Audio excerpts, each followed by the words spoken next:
This conference will now be recorded. This conference will now be recorded. Welcome, everyone. Happy Wednesday evening. Thanks so much for hopping on to this virtual call. I hope we're trying to do a blend of virtual and in-person meetings so that it's best for everybody's schedule.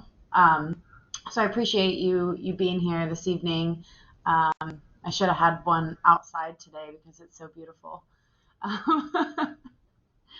Missed that, but so I think we'll go ahead and do introductions. I think we can kind of just go around the virtual room just since we have a pretty small group.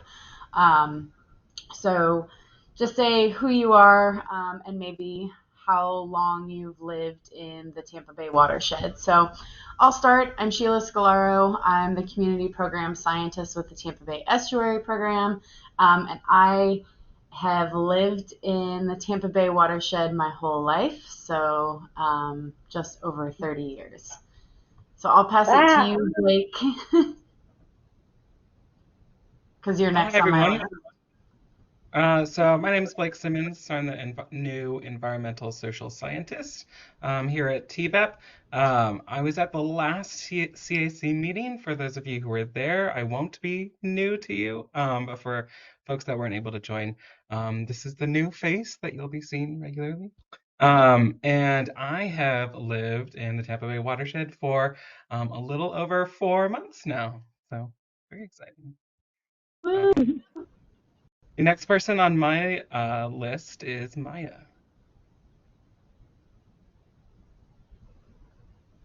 I'm Maya Burke. I'm the Assistant Director of the Tampa Bay Estuary Program, and I've lived in the watershed for 40 years.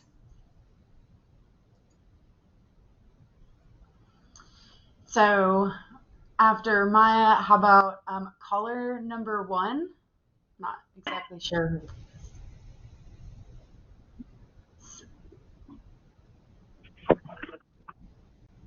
Is anybody calling in from a phone?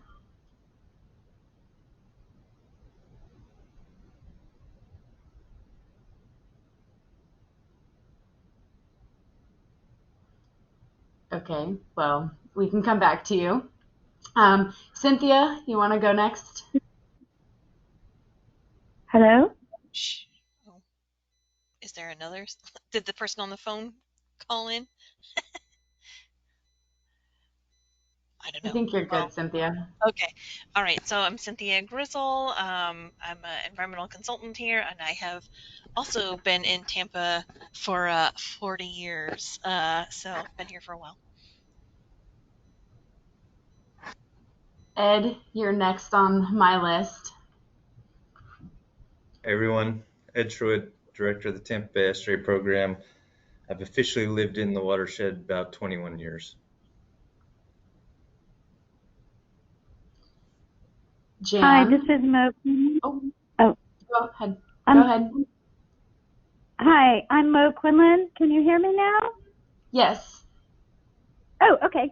I have lived in the watershed for 53 years. Awesome. Thanks for popping onto the call, Mo. We appreciate you being here. You're welcome. So Jan, you're up next.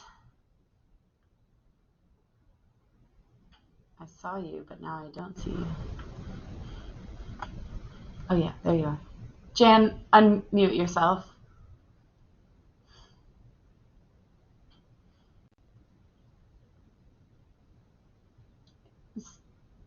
Still Jan, can't hear you, Jan. No.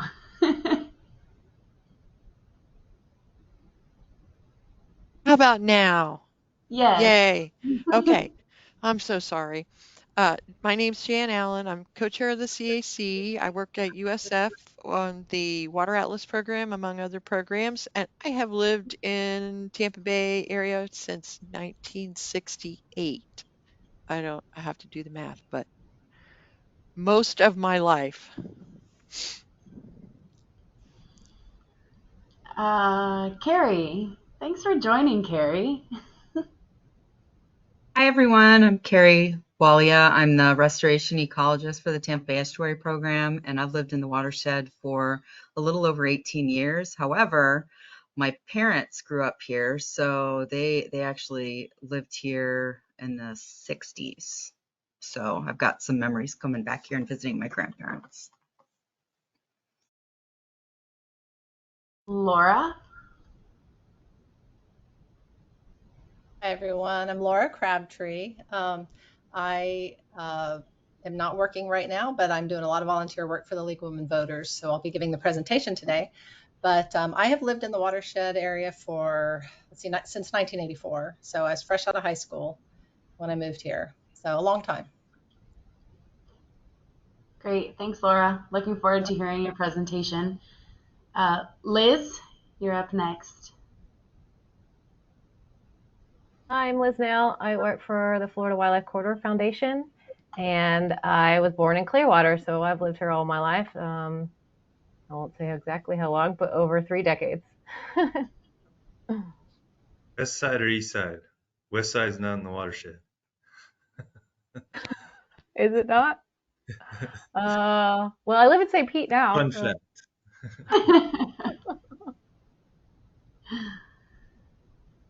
Marjorie. This is Marjorie Carvinen. Can you hear me? It's kind of hard to hear you.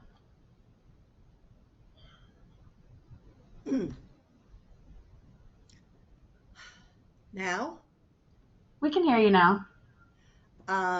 Marjorie Carvinen. I have lived in the watershed for 51 years, and I think I've been on this committee for most of them.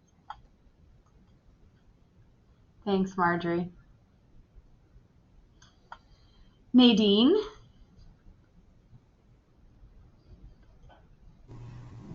Hello, everyone. I'm Nadine Nickerson, Safety Harbor resident, and I have been here 31 years and preceded by learning about ecology when I was in graduate school in Houston. So that's me in the Galveston Bay. So, Stephanie. Hey everyone, my name is Stephanie Lawler Ellington. I'm the Deputy Director for Keep Pinellas Beautiful, and I have lived in the St. Pete area for 14 years. And then Sue. Hi, I'm Sue Brandon, and I've lived in the Tampa Bay watershed since 1975. And I'm a resident of Oldsmar, right across from Nadine. Thank you. Thanks, Sue. And Jessica. Hey y'all, Jessica Lewis from the Tampa Bay Estuary Program. I've lived in the watershed for 8.5 years. Awesome. So we have a bunch of people who have lived here for a really long time, so that's so amazing. And we're really lucky to have that and to have all of that historical knowledge that y'all bring. So kind of moving on, our first presentation this evening is from Laura Crabtree with the League of Women Voters, and she is going to be giving a Bay Mini Grant Spotlight on the Sanderlin Center Demonstration Garden. So this project was funded by Bay Mini Grants in 2021-2022 years. So Laura, do you want to share or do you want me to share your presentation? Well, I can share. Just tell me again how to do it on GoToMeetings. Okay, I just passed controls over to you. Oops.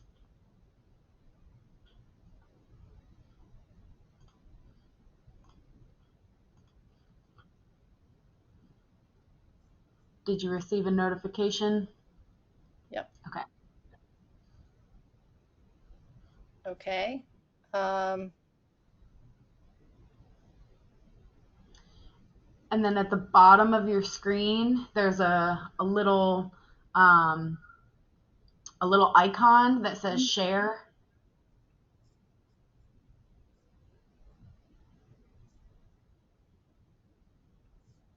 Okay, yep. And then you should be able to choose what screen you want to share, or if you just want to share the application. Okay, so like right now I'm on my PowerPoint. Is it sharing? No, not yet. Did you click that share screen and then identify which screen you wanted to share? Yeah, let's see. Okay. Yeah, it says select content you want to share, so screen sharing with permission. Yeah.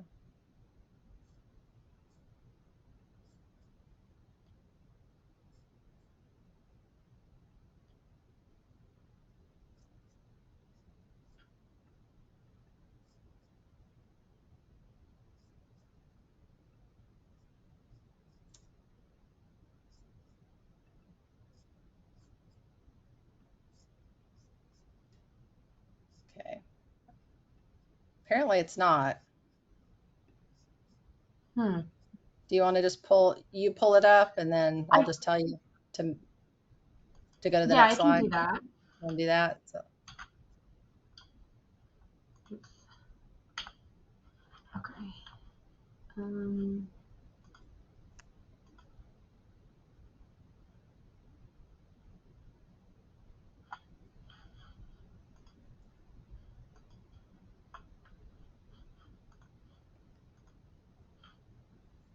Okay. Can everybody see that?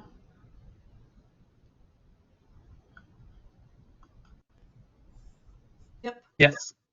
Everybody's got it? Okay. All right, so I'll get started. Yeah, so I chair the Sustainability Committee for the League of Women Voters. And back in 2021, we were looking for a project to do. And so I spoke to Jessica and she gave me some good ideas. And then I spoke to Sheila and decided to go ahead and write up the proposal. And I had been looking for a place to put this rain garden. And it kind of dawned on me that the location where our league office is located, which is at Sanderlin Neighborhood Family Center on 22nd Avenue South, had really the perfect place because right alongside that parking lot that you see in the picture, there are these very two long ditches that they had just put in because they had just paved this parking lot. It used to be gravel.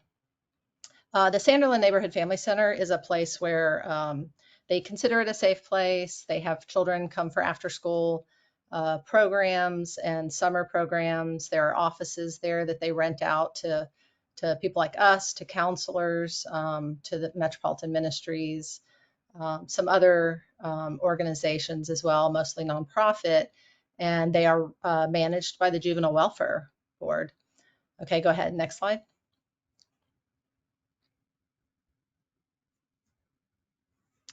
So just to get to the terminology real quick, because this is something that I learned,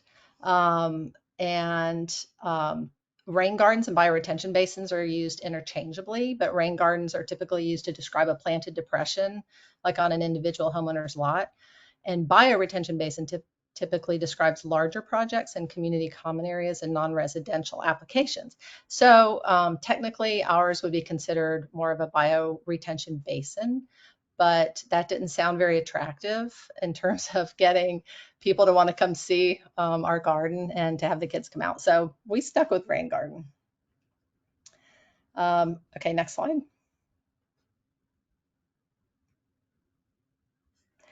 Okay, so here are pictures, before pictures, and as you can see, these are some really long basins. So there are two of them, each 110 feet long. And if you look in the middle of those, you can see the culvert, and there's a sidewalk that bisects these.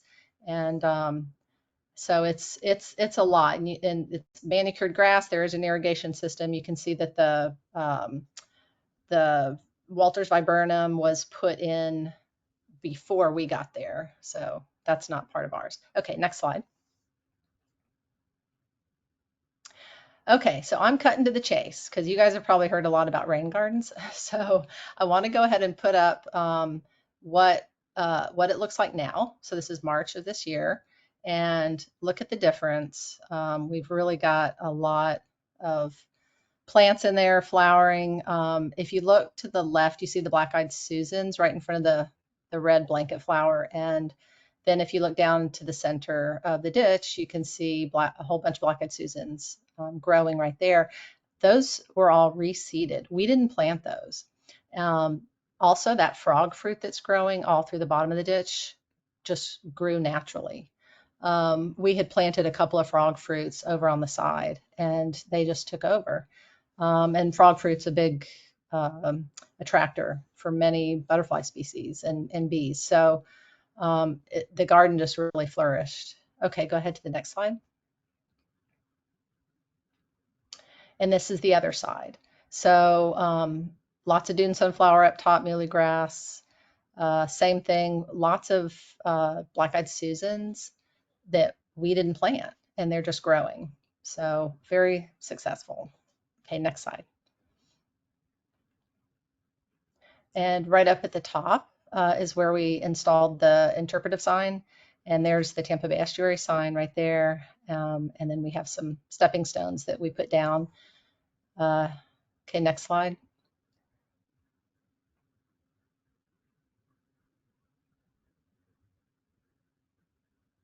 And here's what the sign looks like. And we came up with this ourselves. Liz is a big part of this garden group from the beginning, and she helped with this as well. We all pitched in and came up with this idea. But welcome to the Sanderlin Rain Garden. Did you know native plant rain gardens improve water quality and provide habitat and food for wildlife? And then the depressions created next to this parking lot collect stormwater runoff. Deep-rooted Florida native plants absorb and filter the runoff water. The water that leaves the area is cleaner and healthier for our waterways. And then we've got pictures of plants, our state bird, our monarch butterfly, and then at the bottom, Tampa Bay Estuary Program, League of Women Voters, and the Florida Native Plant Society are on there. So, so it's a really cute sign, and I hope the kids like it. Okay, next slide. And then we did have another sign made. This is actually, I downloaded this artwork off of a website, and we had it printed out on aluminum. Bayprint, who is a business located in St. Pete, did this for us, and it came out really nice. So we're considering doing some more of these, but go ahead to the next slide.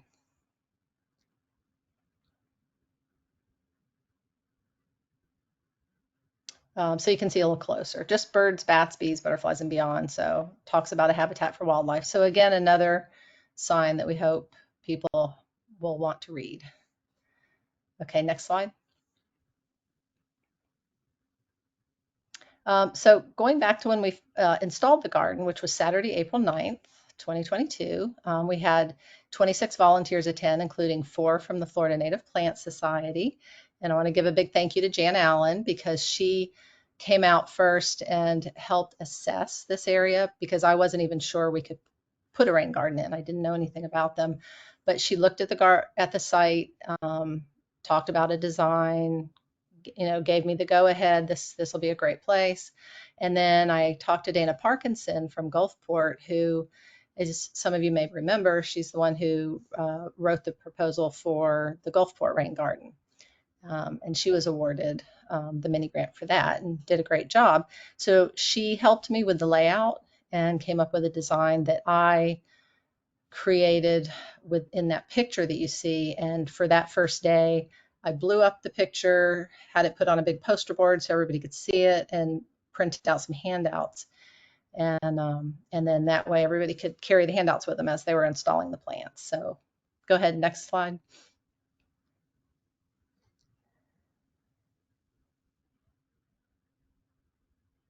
And here we are on that first day. You can see 40 bales of pine straw that we had delivered, 170 plants. We created the rock beds 2 weeks prior, just because that would have been too much in one day to try to do all of that. There's Jan in the middle. See you, Jan. And but we had a really good turnout, and it was a lot of fun. It was a beautiful day. So we just really appreciated all the help that we got.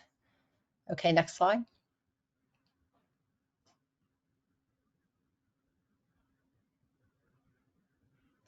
And just to show you, if you looked at on the left picture, swamp milkweed, look how tiny that plant is down at the bottom of the sign. And by the end of the summer, there it was in that middle picture. It had really grown, and the monarchs were all over the place. The picture on the right, you can see 2 caterpillars sitting there. We had chrysalis, we had monarchs hatching. So it was really exciting. There was one day I went, the leaves had all been eaten off of the milkweed, and there was still a caterpillar sitting there, and there was one on the ground crawling around. I took them home with me.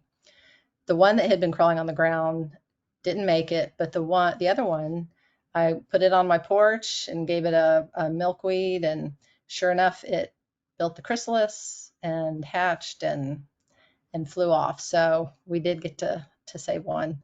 So that was very exciting to see that happen. Okay, next slide.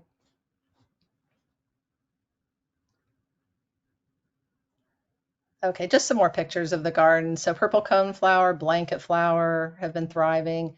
And I had never seen a swallowtail butterfly caterpillar before, and that was on our wild coffee plant.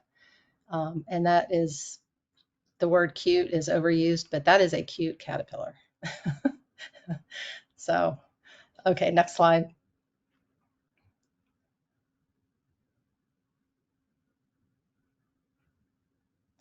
Okay, so since then we've had the Sanderlin Elementary Garden Club visit us just recently. You can see the teacher, the kids all the way down at the end of the bioretention ditch, and they just had a blast. And it wasn't so much about teaching, because they don't have the, they're not going to pay attention, the focus, but they ran around, and there were butterflies everywhere, and of course there were lubbers that they thought were cool, which are not cool, but but anyway, they just had a great time. So we'll be seeing them again. They're going to be coming over. They're growing a vegetable garden at their school. So we talked a little bit about the connection between pollinators and vegetable gardens. So it's a good lesson for them. Okay, next slide.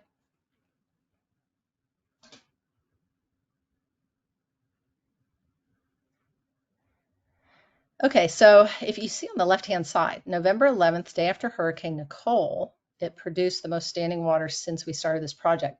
Before the project, I would go down after a hard rain and take a look and see if we had any standing water in these ditches, and we never did. It was always pretty amazing to me that we didn't. And then after we started the garden, same thing. I would go back down the day after. No standing water. This is the only time I've seen standing water, and it was after that hurricane. And I think we had maybe 7 or 8 inches there. The reason I put it on this same slide with these other pictures is because we had a group scheduled November 12th to come out.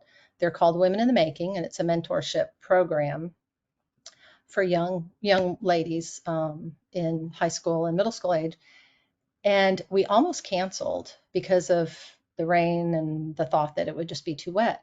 But if you look in the middle picture, it's dry. So 24 hours after that standing water, it did, it did soak through, and it did what it's supposed to do. So we had those young ladies come out. They had a great time. There's Liz in the red hat working with them, and we talked to them afterwards. We went back to where the office is and sat and went over the importance of rain gardens and what they learned about that day and what they liked. And their responses were, for most of these girls, was they had never done any gardening. They enjoyed hauling mulch, they enjoyed digging, the hands-on, they really liked that. And so that was a great experience. Okay, next slide.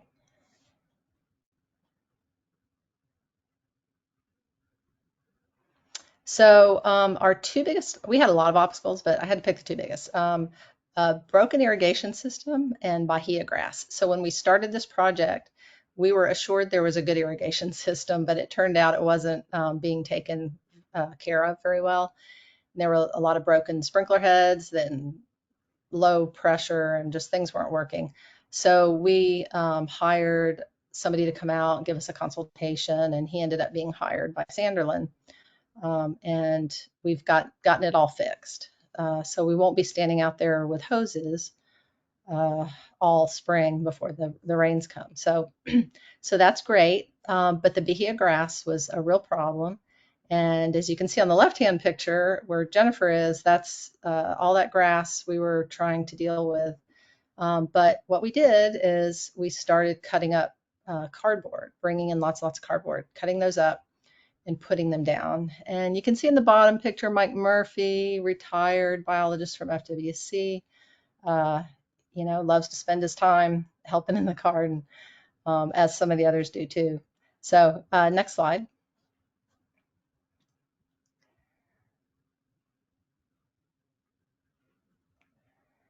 And this is the extent of what we had to do, because this cardboard, it's not just about cutting it up, but you got to take all the tape, all the staples out, right, Liz? It's a big project. So we got all this cardboard that we've been bringing week after week, and we finally got some extra help. So thanks to one of our garden group volunteers, Paul Turner, he brought his Rotary Club friends. Some other friends showed up. We were able to finish the task. We have that gigantic mountain of mulch that we had delivered from the city. We actually had 2 of those delivered. So we went through a lot of mulch, and we just had a great time in the process. Okay, next slide.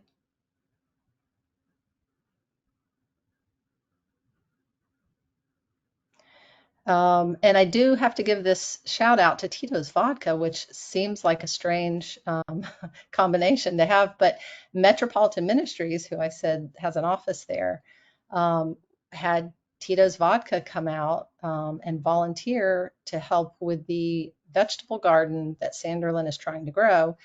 And they also helped us with our garden for 4 hours. So we had all these people out there helping us, and they were amazing. I mean, they came from Tallahassee, from Orlando. These were people who were regional salespeople. I mean, they were in the higher ups of Tito's Vodka company, and they just did an amazing job. So I have to say thank you about that to them.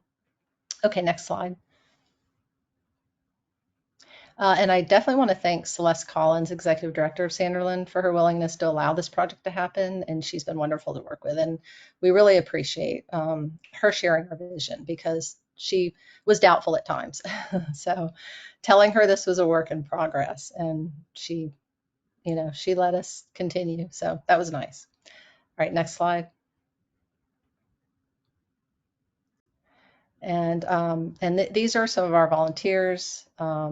Connie down here on the left she was an AP science teacher for years, and she helped us put together a teacher's guide for the kids when they come over.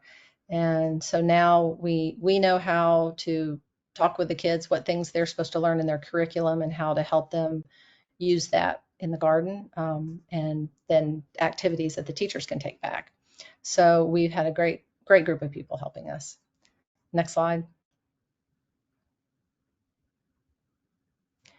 And the garden wouldn't be so successful if it weren't for the teamwork of our garden group, also known as Team Dirty Hose.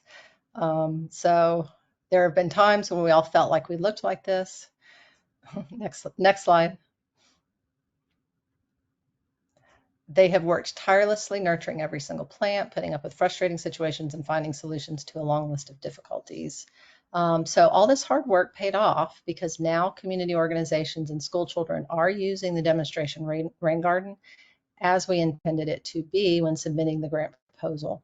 It's a rain garden with over 350 Florida native plants, exploding with wildflowers that attract native wildlife, filtering polluted runoff, and providing an educational resource for all citizens. And there we are, cheers to ourselves for all our hard work. And that picture of the bee was taken right there in our garden. So we have lots of good pictures like that. And just to let you know too, Our matching volunteer hour services came out to over $128,000. We had 430 volunteer hours put in, and I know that's actually under, because we did have, like on the Tito's Day, I think there were a lot of people we didn't have listed, but we have had 249 plants installed by the end of the grant year, but since then we've installed more, so 350.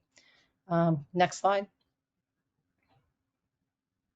And thank you to the League of Women Voters, of course, because I couldn't have done this without them. So that's it. Thank you. Any questions? Thanks, Laura. Any questions for Laura? Laura, Hi. you're having an Earth Day event this Saturday? Yeah, thanks for bringing that up. We are. It's just we have some more plants we're going to put in. Density is important in this garden. We got to keep moving and keep things, planted, and then we could use some more help weeding because things are growing pretty fast. So yeah, it's from 9 to 12, with the last half hour to 45 minutes being refreshments and any discussion. So about 2.5 hours.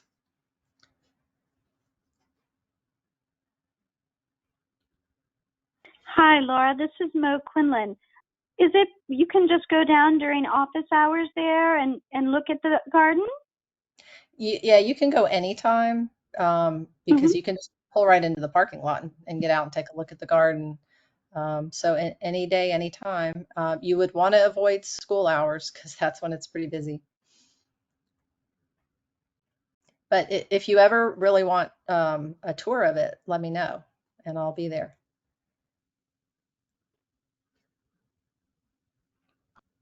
Any other questions? So, Laura, was it Jan that created your map of what was going to go in there? No, I made that, but I based it off of Jan and Dana, what they had helped me with. Cool. Yep. I didn't really help with design. I just talked generally with Laura, and she came up with the design, and I can't believe it's only been a year. It looks so great. It's just No. fantastic. Yeah, And you looks like you've really leveraged the project too for outreach purposes, which is just so cool.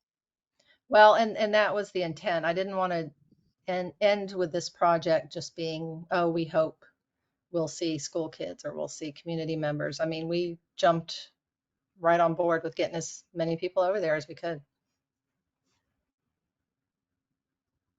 Yeah, it's great to see a Bay Mini Grant project so successful and that you guys are still going out there frequently to continue to maintain it. So that's really, really awesome to see. The teacher's guides that you guys created, are those general enough that other folks who have rain gardens would be able to utilize those for in their activities? Yeah, you mean in terms of being geared for school age kids? Yes. Yeah, because they're based off of the Florida curriculum for second and fourth graders. And then if, we kind of can modify it a little bit depending on the age group that's there and what they're, yeah. Do you want a copy? Would you like to see it? Yes, please. Okay. Thank you. Sure.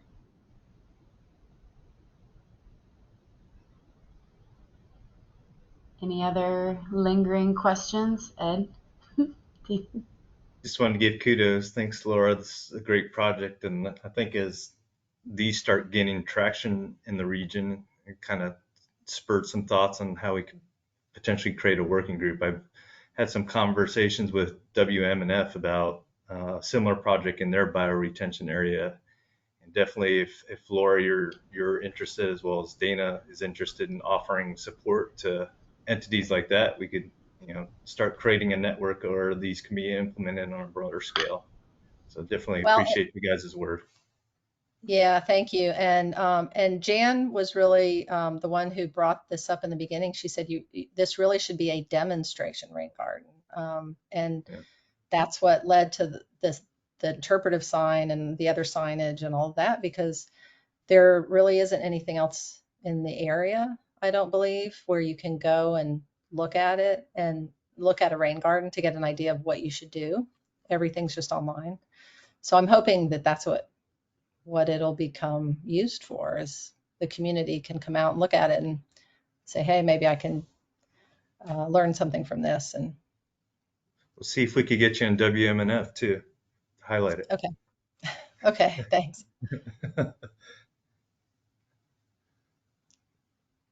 Laura, can you talk a little bit about, you mentioned working with the executive director at the Sanderlin Center and, having to sort of explain some things along the way. Can you describe what those barriers or what her concerns what they were? Well, it kind of stemmed from the fact that her lawn crew, when we first put the garden in and they were trying to mow and edge around it, they were killing our plants. They were weed whacking the plants and everything. So we had to go to her and say, listen, we need to talk to your lawn crew and we need them to stop, to just stay away from the garden. We'll maintain it ourselves. And so then she was a little worried about, because it was becoming overgrown with weeds and grass and all of that. So she was a little worried about that and how that looked. But we just, every week we were out there and we did a lot of weed whacking ourselves. So we maintained it and it's got that mulch down in the cardboard and it looks so much better. So do you still have issues with the lawn maintenance crew going and weed whacking any of your plants, or have they pretty much avoided, or how does that work now? They stay out of the garden completely. There's nothing in it they should be trying to maintain. Okay. From the outside edges of the garden, we've now pretty much got the mulch out there, and we've put up surveyor flags as well to just kind of, and roped it off at times and stuff. So at least until the plants are big enough that you can tell the difference between the plant and the surrounding weeds that need to be maintained. So we've talked to them and we've developed a relationship with them now. So it's all good.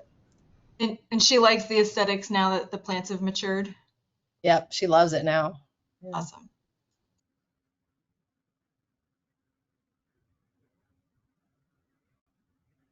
Any other final questions, comments for Laura?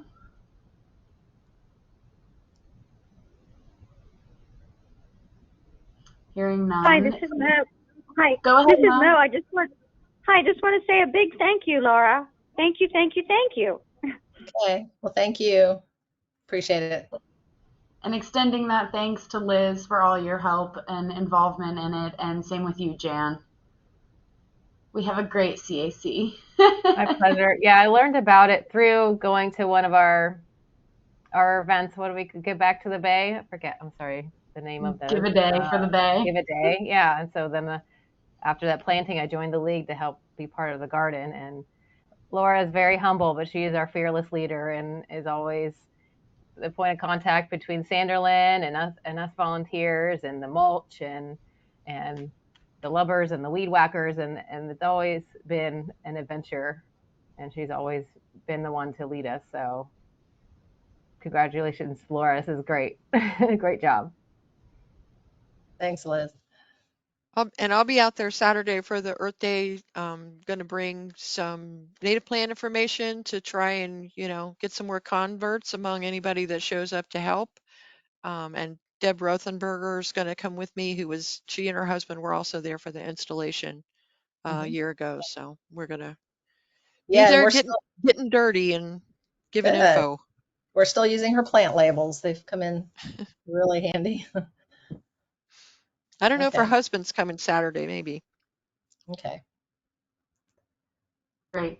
Well, thanks, Laura. Appreciate you taking the time to come talk to us.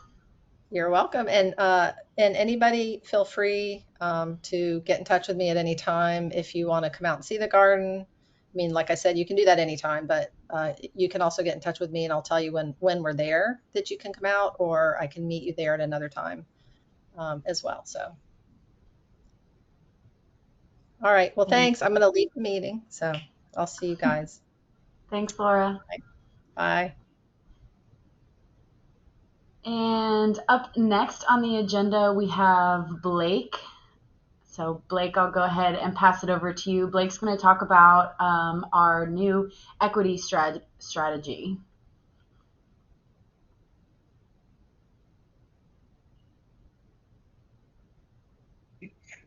I can't share just yet. Oh, I have to, sorry.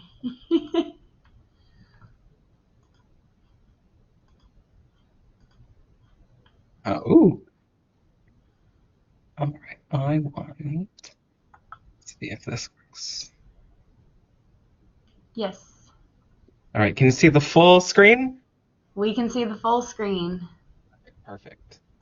So hi everyone, as Sheila mentioned, so I'm going to be just doing a quick summary of our new equity strategy that we have coming up, most specifically our methodology for identifying underserved communities across Tampa Bay, which is sort of the foundation for the entire strategy. But I'll also give a quick summary of the other components to the strategy.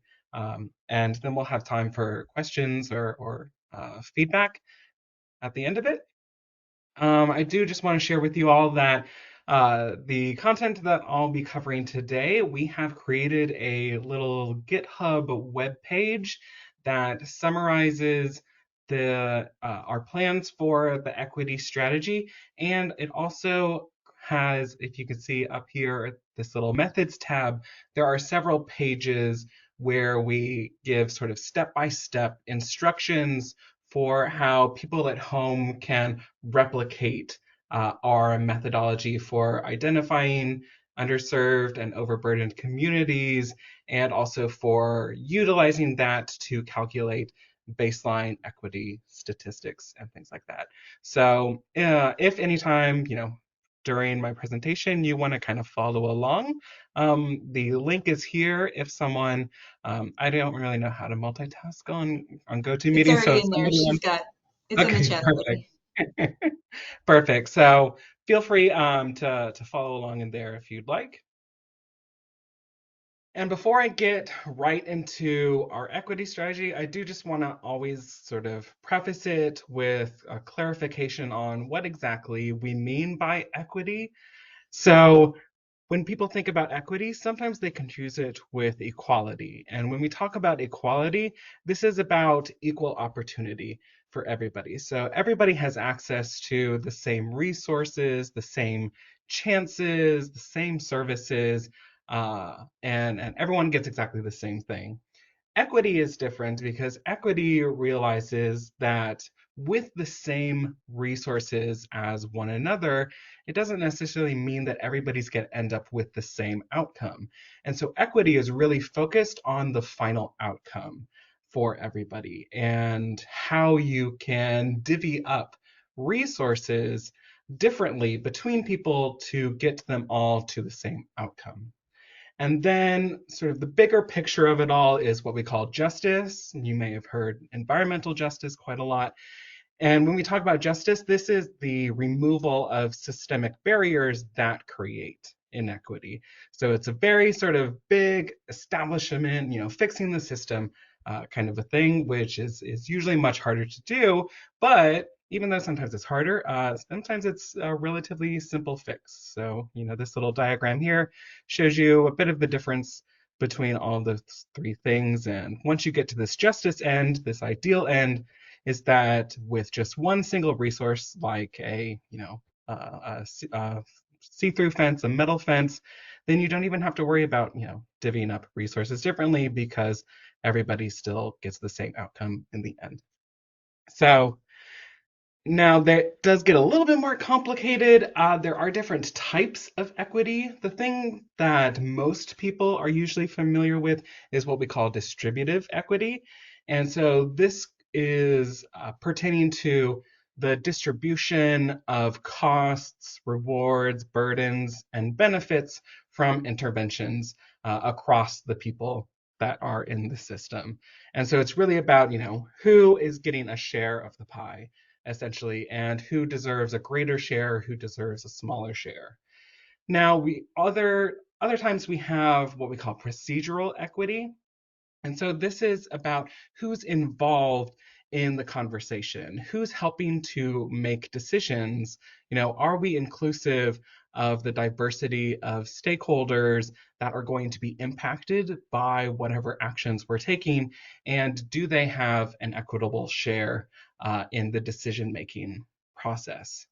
And then the third type of equity is called recognitional equity.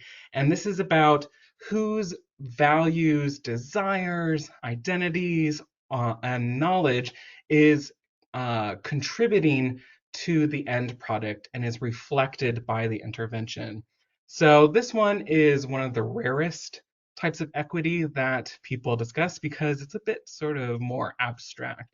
But the idea being that, we don't want to be making decisions for a community saying, we think that they will like this and that they will value this. If in the end the community says, this isn't important to us, that is not one of our priorities, we don't have value in the thing that you've provided for us, is it really then equitable for that community? And as you can see here, this is just a paper that was a big systematic review of conservation research, and it shows you just how differentially researchers are thinking about these different types of equity. So as I mentioned, distributional equity is much more common. A lot of times people are dealing with that, but recognitional equity is most often not even considered and still less often even recognized, ironically, by researchers. So just to think about, what is equity and the different types of equity that are out there to kind of set the stage for our equity strategy that we have. So hopefully most of you are familiar with the 2021 Bipartisan Infrastructure Law, or bill. This was enacted a couple years ago now, and so it provides almost $1 million in annual funding for each national estuary program between 2022 and 2026. And so TBEP has already gotten approval from the policy board to utilize these bill funds on two major research themes. So those are tidal tributary restoration projects, as well as resilient wastewater infrastructure projects over the next several years. And what we want to do is have this equity strategy to ensure that, the Tampa Bay Estuary Program is going to be able to deliver equitable and fair access to the benefits of those bill-funded projects to all of the communities across the Tampa Bay watershed. And in line with the Justice 40 initiative that some of you may have heard about, the EPA has an overall target for all of its NEPs that at least 40% of the benefits from these bill-funded projects flow to what they call disadvantaged communities across all those NEPs. And so this, as you might recognize, this is specifically a distributive equity target. So where are those benefits going to? How are the benefits distributed across the community? And so that's why we are building an equity strategy here at TBEP. As you may have noticed, EPA uses this term disadvantaged to describe communities that are facing hardship or that have historically benefited unevenly from federal funds. We are proposing to adopt an alternative term using underserved communities instead of disadvantaged. There's a number of reasons for this. Underserved is increasingly considered more inclusive terminology, and it also places less emphasis on a lack of opportunity or a lack of agency, whether individual or collective agency of communities, and instead shifts the emphasis to a lack of historical resources and services provided to communities. And so it's a bit more inclusive, it's a bit more empowering to use this underserved community term, but for all intents and purposes, they are kind of interchangeable when it comes to the EPA. This is different than what we would call environmental justice communities, and you'll see that a little later on when we start getting into the environmental justice realm later. In terms of what the EPA suggests, so the EPA suggests using a tool called EJ Screen. So this is an environmental justice screening tool that the EPA has created, and you can go onto it. It's like this big national map that has all of the census block groups across the country, and it has a bunch of census data for them, socio-demographic and some economic information at the census block group level. EPA recommends using an index that they've created called a supplemental demographic index. And basically what that does is it takes the average of these 5 demographic characteristics at the census block group level to identify disadvantaged communities. And so this is has to do with the percent of households classified as low income in those census block groups, the percent that are unemployed, the percent with a low life expectancy, the percent that are linguistically isolated, so have limited English speaking abilities, and the percent that don't have a high school education. And so what the EPA does is they take the average of that, and then they say any census block group that is in the 80th percentile or above nationally is then considered a disadvantaged community. And that approach is okay, but we're proposing a bit of an alternative, one that we think is more inclusive than relying on sort of, an average across 5 different variables. And so in our approach, we have kind of 2 steps to them. So first, for us to identify underserved census tracts, we are still using that 80 percentile threshold for identifying our communities, but instead of having to have them have a high score across the average of all 5 of those screening variables, we're just requiring that they meet that threshold in at least 2 of the 5 screening variables. So this says, hey, just because you don't have enough disadvantages or enough, a lack of privilege in your community doesn't have to mean that you're not considered, to be void of challenges or other struggles or lack of resources. And so this helps be more inclusive for these communities that are still facing economic challenges, but it also still makes sure that we don't get some communities kind of sliding in through just one screening variable, right? So we had several places in St. Pete Beach that are, very wealthy communities, very privileged communities, but very much sort of high retiree populations. So they're unemployed, so they kind of tick the unemployment box, right? And so we don't want to have those grabbed into our underserved tracts. So this is our process for identifying those underserved communities.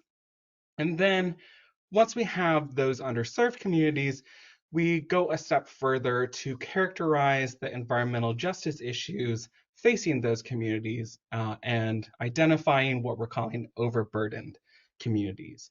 And you'll see a bit later that this is a tool available to us that'll help us better understand the challenges facing the underserved communities across Tampa Bay so that we can kind of tailor our projects or our proposals for different areas to help mitigate or reduce some of these environmental injustices that are facing them. So what does this look like in reality? So if we look at census tracts, we can see here in the map on the left, looking at out of those 5 demographic variables that I showed you earlier, for all of the census tracts across Tampa Bay, this is the number of thresholds that were met from them. So you can see sort of kind of hot spots, areas where they're really sort of meeting a lot of those lower socioeconomic status indicators. And if we go with our criteria of having at least 2 or more of those thresholds met, then this becomes our map of underserved census tracts or underserved communities in the area. So you can look through this a little bit more. You'll be able to see it on the website that we've created, and you can zoom in to find different areas. But we cover places like Waimama, we've got Bradenton and Palmetto, South St. Pete, Leelman, and then, we've got Palmetto Beach, Ybor, even, Plant City, Western, Lakeland, and even Zephyr Hills up in the north here. So we've got a variety across the area, but it's only about 20% of all the census tracts in the watershed are considered underserved with this methodology.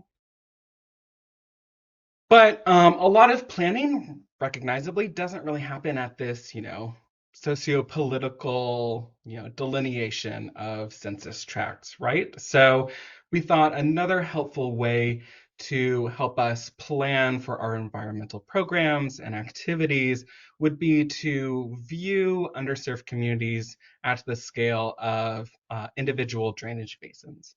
And so we've also produced a map here. You can see all the individual drainage basins across the watershed. And we've calculated the percent of the land area within each of these drainage basins that contains underserved tracts here.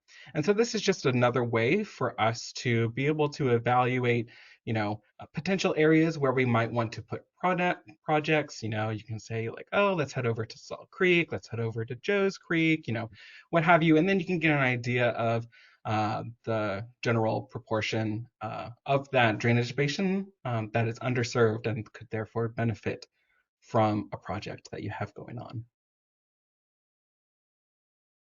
Now, we can take that a step further, as I said, and start considering issues of environmental justice to help characterize underserved communities, to identify who is sort of overburdened by different environmental justice issues. And so there is another sort of screening tool produced by the US government. It's called the Climate and Economic Justice Screening Tool, so CJEST in this case.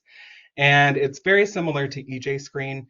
It has census tract levels, census tract data for the entire country, and provides a bunch of different environmental justice variables that span energy, environment, housing, health, all sorts of issues that are facing communities. And we have selected 12 issues in total across these different themes here. So we've got several climate change, environmental justice issues, so areas where there's really high predicted agricultural loss or flood risk from climate change, nature deprivation in the form of lack of green space in different communities. I won't go through all these, but we've got things for air pollution, water pollution specifically, other types of pollution, whether that's hazardous waste or brownfield sites or mines. And then also we have sort of legacy effects. So recognizing, areas that have received historically low investment over time, a lot of that due to redlining practices in the 30s and 40s and 50s. And so all of those things we use to help characterize the underserved communities that we've identified. And 98% of the underserved communities that we mapped also are considered overburdened. So they are meeting at least one of those environmental justice thresholds that I mentioned. There's only 3 census tracts that are underserved that are not considered overburdened. They're right here. So this is Plant City. This is north of Lakeland. And then we've got one here, which is north of, what is that, University Park maybe? And so very few underserved communities have no, environmental burdens as we're considering them here. So the majority of places you'll go, there will be something for you to tackle. And how this can look in terms of planning for things is, you think, hey, we've got some, restoration projects that are going to be really good for mitigating flood risk and helping, to absorb some of that water and reduce some of that risk. And so you can use this tool to identify, okay, these are the underserved areas that are also at higher risk for flooding over climate change. These would be ideal candidates for us to increase the equitable distribution of our benefits while simultaneously reducing or mitigating a real risk that is uniquely facing this community. Same thing if you want to do like a park or another type of green space.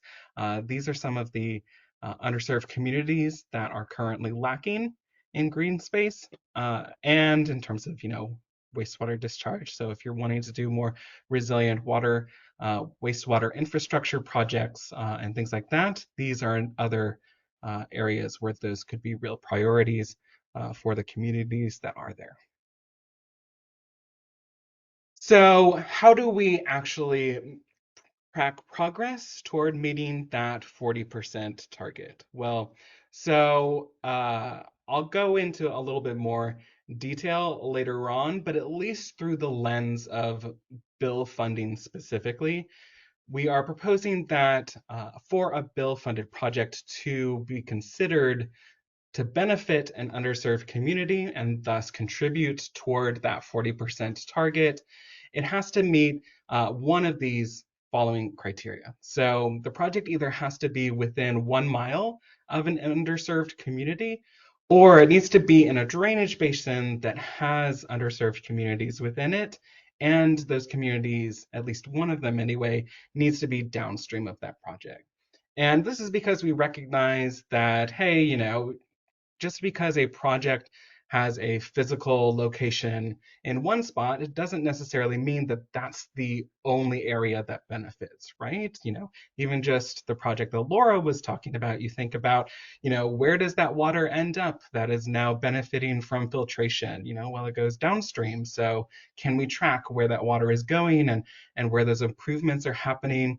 But also, thinking about people, within the area, within 1 mile, 15-minute walking distance or so, people who are now going to be able to benefit from, visiting or the other sort of, ecosystem services provided by that in the local area. So this is just a way for us to recognize that these benefits can be wide-reaching, and just because, the particular project isn't, smack dab in the middle of an underserved census tract doesn't mean that it doesn't contribute to an equitable distribution of the benefits. And so here's an example of how that works.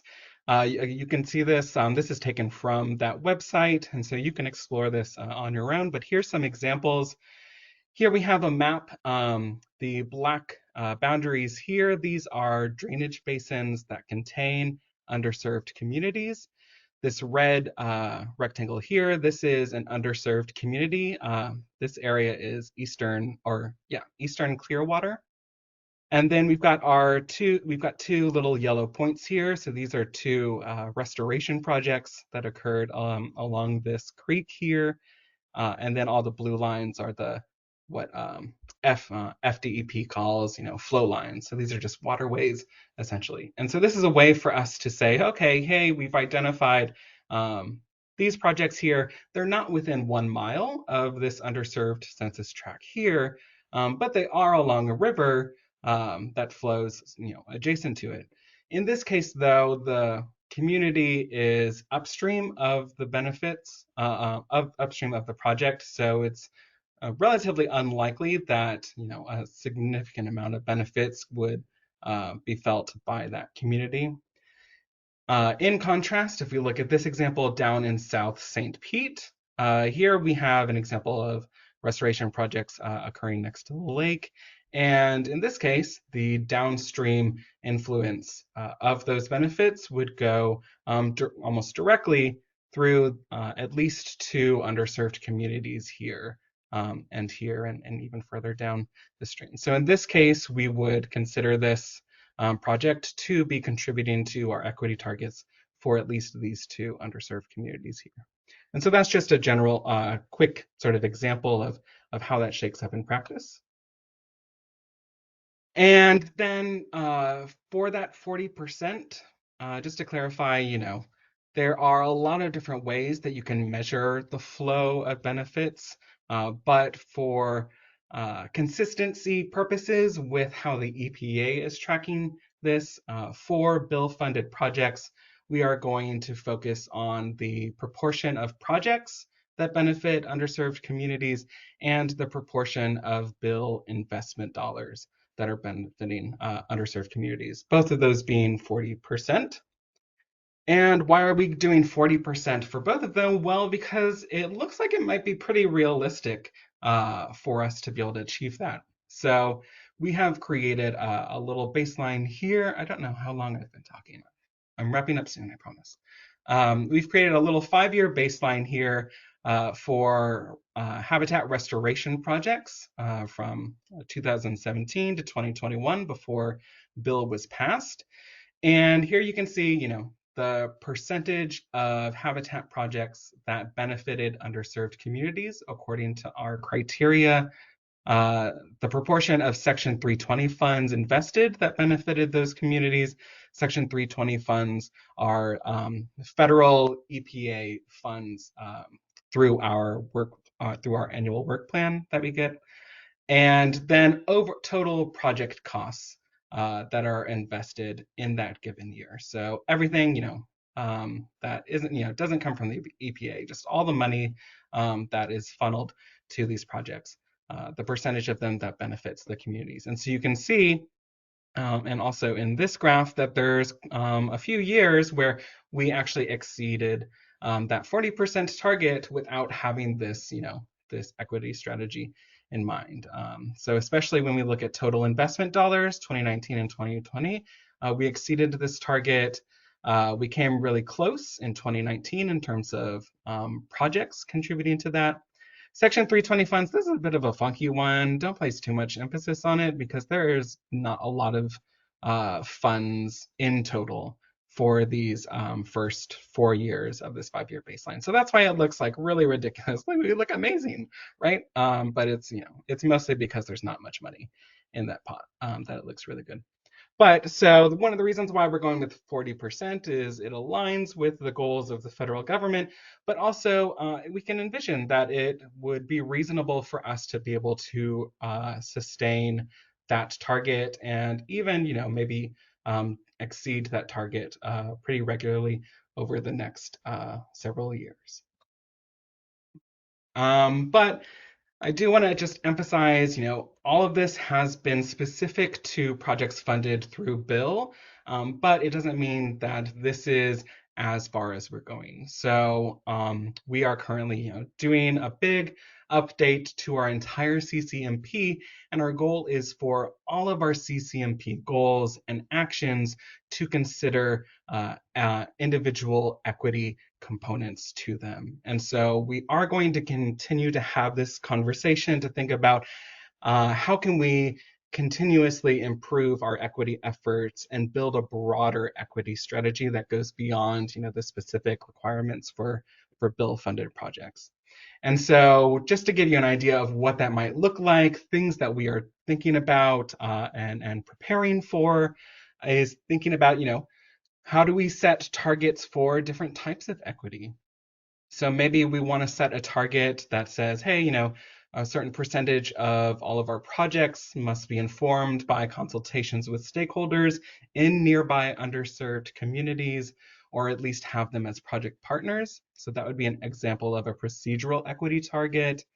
Also thinking about all of you guys here that join us in the CAC, but also the members of our TAC, thinking about, what percentage of them are working in or working with underserved communities so that we can increase the voices of those communities here in our own committees. Another procedural target that we could think about. Other recognitional equity targets, things like incorporating community feedback into our post-implementation monitoring and evaluation programs to see, are the projects delivering things that the community actually is valuing and that aligns with their desires. And another idea that we have that's in line, kind of in line with our upcoming social science agenda for the Bay, is thinking about projects that are informed by an a priori evaluation of what the local community's values are, need and well-being, and their own individual priorities, and making sure that before we implement projects, those community values and priorities are considered before we sort of make any decisions in those areas.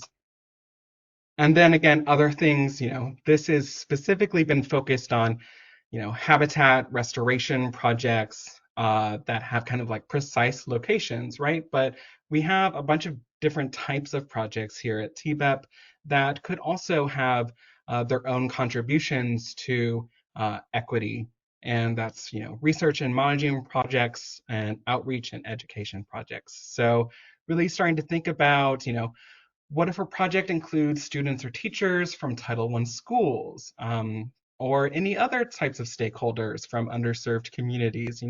Those are still going to contribute to the equitable distribution of benefits, right? But even if a project isn't located in an underserved community, does it increase our knowledge of local equity issues? So is it going to help us understand the problem so that we can help reduce it? Does it eliminate or reduce some barrier or driver that is causing inequity in our watershed? Or maybe it improves our capacity to be able to address inequity. So even just thinking about like training sessions to help better, supply the skills and the tools to decision makers for them to actually be able to address inequity. That is also another important contribution to equity that our projects can have. So that was probably a very long conversation. I don't know how long I went, but that gives you kind of an overview of where our equity strategy is at the moment and kind of where we're headed. All of this, has not been approved by our management or policy boards. So please feel free to add any thoughts or comments, recommendations that you have, or ask any questions that might be burning for you. With that, thanks.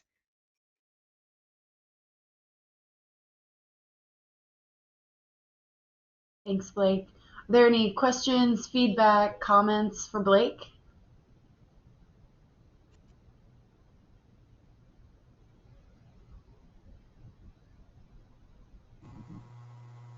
Thank you very much, Blake. I went through the presentation and I was like,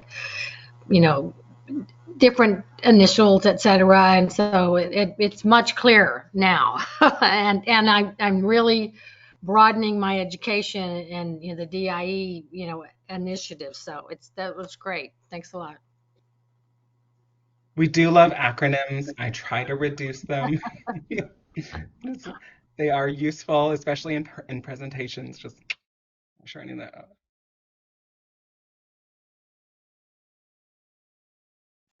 Jan, Blake, do you think we need to change any of our scoring for the Bay Mini grants? I cannot answer that because I currently do not know exactly how the scoring is done. But maybe, I don't know, Sheila or other staff, do you guys have thoughts on that?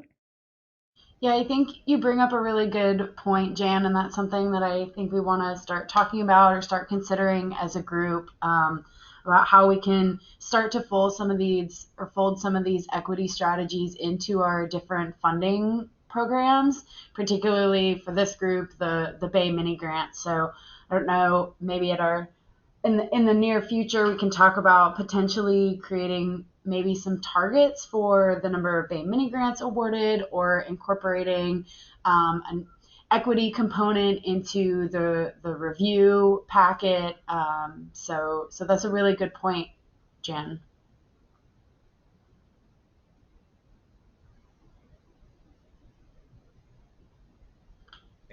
Just to add to that, Blake has also developed a tool where we could start looking through that equity lens for our projects that we're funding. So we're going to be starting to look at that internally. And if the CAC is interested in using that as a tool for their evaluation of Bay mini grants, then you certainly could expand upon that in some of our other processes.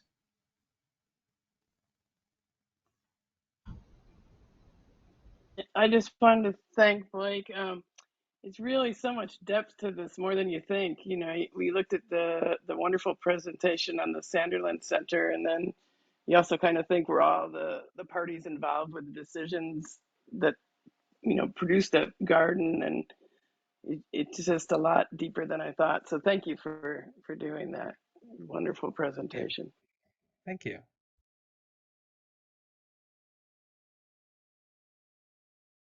Blake, I'm curious if there's a type of feedback you're hoping for on any specific parts of this from the Community Advisory Committee, or just like a feeling overall. Yeah, I guess you know, one of the sort of valuable and unique contributions of the CAC, you know, is less on the technical side. You know, where we go to our tech, you know, it's kind of our initial thought was, you know, oh, you know, what about this methodology? Does it make sense? You know, are thresholds making sense and things like that? But I think, you know, from the CAC, you know, just from people in the community, just thinking about, and maybe I'll go to it for you guys, but just, you know, you guys knowing your communities, knowing Tampa Bay, just saying, you know, do you think this makes sense? You know, do you see things popping up where it's just like, hey, you know, I definitely would not consider that area to be an underserved community? Or are there places that you think have been, you know, overlooked or excluded from this method? Or yeah, so if anyone just sort of has thoughts on, does this, you know, we obviously want to come up with something with a method that is relatively objective. You know, it can be sort of repeatedly applied, and it doesn't have to be driven too much by like insider knowledge or subjective knowledge, kind of things like that. But yeah, if anybody wants to speak up and say, you know, do you think this looks relatively accurate, or does this seem way off to you? Do we need to kind of rethink what we're doing here? Yeah. Any just sort of initial thoughts? I'd also offer that I think a lot of times that you all as the CAC have a lot of valuable insight in terms of how we ought to approach stakeholder engagement. And maybe Blake, if you go to your slide about the different types of representation, if you all have, you know, goals for yourself as a CAC in terms of how you could enhance equity as CAC members, or how we can approach stakeholder engagement. Those are elements that we're also including in our equity strategy overall, and we would be very happy to incorporate any thoughts or aspirations that you all have as well.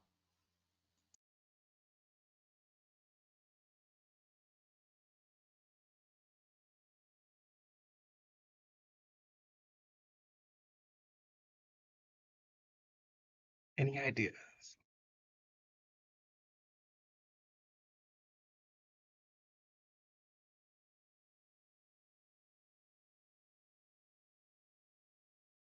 Does anybody kind of feel like this is like really big and you want time to sort of digest it? Yes. Okay. Yeah, I feel like it's a lot of information. It's the second or third time that we as staff have seen it, but I wonder if maybe compiling questions or feedback for the next meeting, or sending them to Blake or something like that would be helpful to give y'all time to maybe go through the slides one more time and wrap your head around it a little bit. Would that be helpful?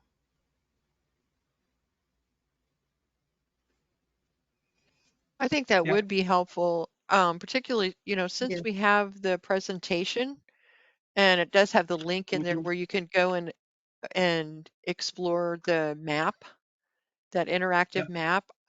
I think that those interactive maps are a great way to kind of get a better sense of where the underserved communities are. and how we Yeah. could engage with them more. And you'll be able to, I don't know, can you see that my tab switched? No. Wait, No. hold on. Yeah. Yes. Now? Okay. So you'll also be able to see if you guys haven't checked it out already. So the maps here, so these are our underserved communities. You'll be able to kind of zoom in, and it does like sort of a good job of, telling you kind of areas, and you can even sort of see like streets and things like that. So yeah, so feel free to, play around with this and, and have a look and explore some of these areas. Yeah. One of the things that I would be curious about is population density in some of these areas, because some of them look big, but the population, there may not be population density to warrant some of what you might think. So the way that the census tracts are designed is so that each census tract contains roughly the same amount of people in them. So when you look and see a tiny little census tract here, the number of households in that tract should be roughly the same as all the ones in this very large one. So yeah, kind of what you were saying, the sort of total population size in each of these should be about the same, but that does have, different implications for the actual density, right? So very low population density here compared to, especially, um, northern Tampa areas and things like that. And so, that could definitely play a role in our decision making in those areas.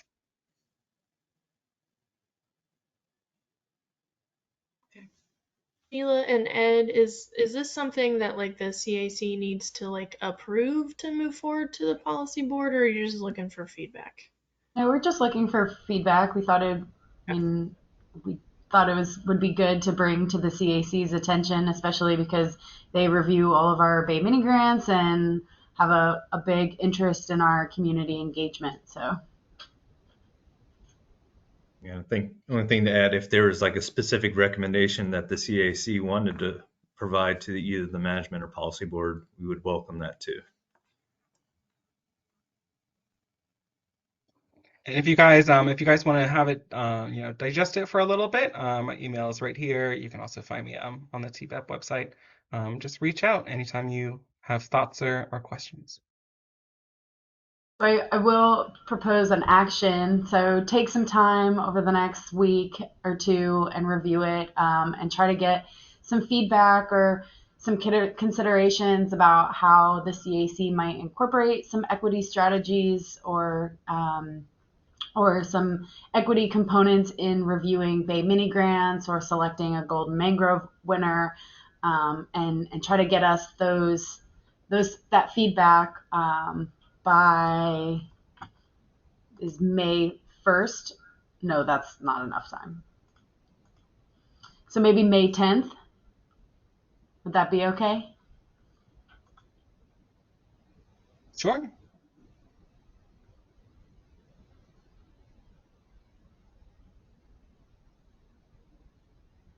Great. Well, thanks, Blake. Really appreciate you. Yeah, no problem. So, gosh, sorry, I lost my. So up next, I am going to provide just an overview of the state of the Bay in late 2022. We developed a State of the Bay, which we put out every 3 years. It just goes over some of our Bay accomplishments, our programmatic accomplishments over the past 3 years. And so kind of just wanted to talk to you guys about what the things that we're seeing around the watershed and in the estuary. So, oops.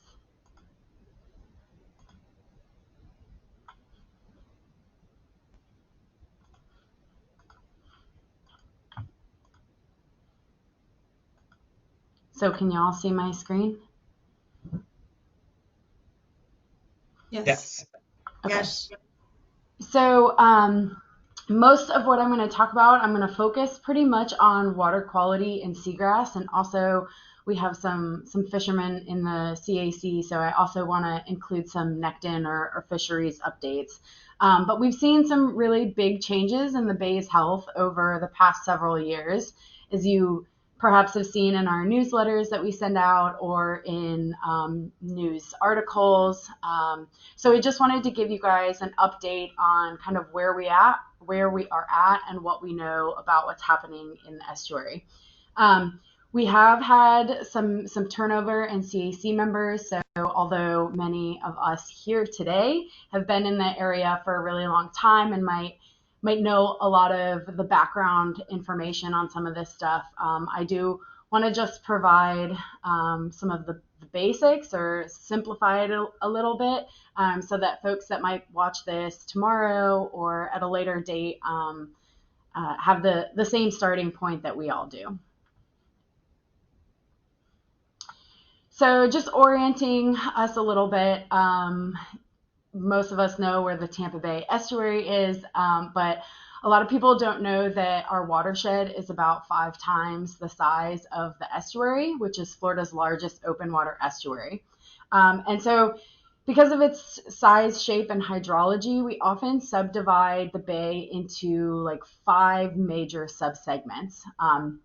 So we have Old Tampa Bay, Hillsborough Bay, Middle Tampa Bay, Lower Tampa Bay, and then we also have Boca Ciega Bay, and then sometimes we'll refer to Manatee River and Terracea Bay. But really, these Old Tampa Bay, Hillsborough Bay, Middle Tampa Bay, and Lower Tampa Bay is what we refer to and what we report on basically annually for a lot of our different bay health indices. So we receive fresh water from many creeks and streams, as well as several major rivers, including the Hillsborough, Alafia, Little Manatee, and Manatee River. And so many of these waterways have been channelized and converted into stormwater conveyances. So to reduce flooding in our now highly urbanized watershed.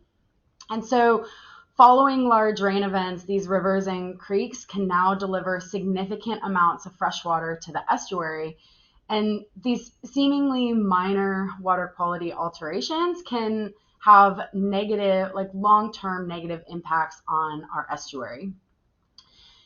The estuary is very shallow, but we do have a deep channel that connects 3 active ports to the Gulf of Mexico. And then, as we all know, we are an urban estuary in recovery. And so we have a population of over 3 million people, and we all know that that's rapidly increasing every day. And we have a watershed of many different uses. We have agriculture, mining, and unfortunately, only about 32% of our very large watershed remains undeveloped. So we all know Tampa's dirty history, so I'll kind of skip over that. But basically, since 1992, we've invested over $2.5 billion into nitrogen reduction projects. And those investments really paid off in 2014 when we reached our seagrass targets or our seagrass goals.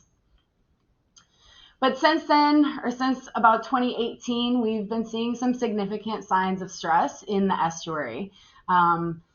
Since 2018, our seagrass acreage has continued to decline, and to this day, we still fail to meet our restoration goals. We're seeing the frequency and magnitude of phytoplankton blooms and macroalgae blooms increasing throughout the bay. And this overabundance has started to have really negative impacts both on the estuary and on our quality of life.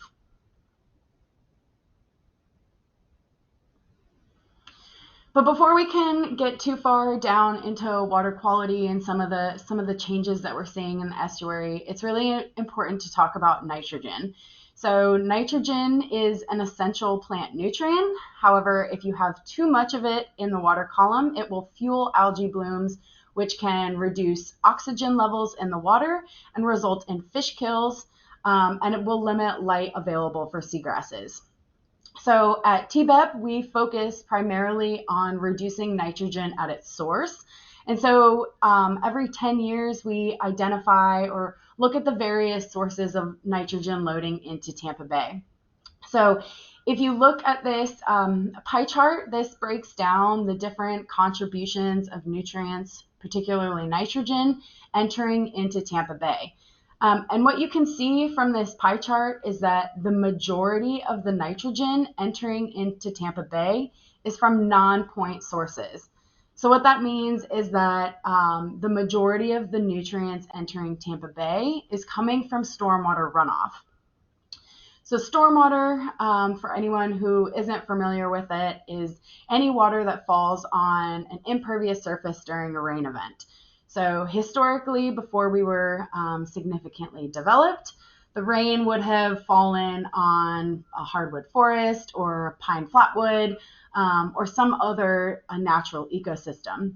And that water would have been absorbed directly into the sediments, directly into the soil.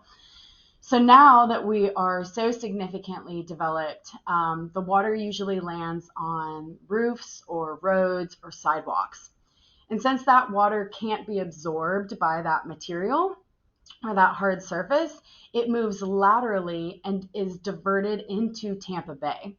So on its path to the estuary, that stormwater collects everything it comes into contact with. So it collects fertilizer, trash, dog poop, you name it, and that's delivered directly to the estuary.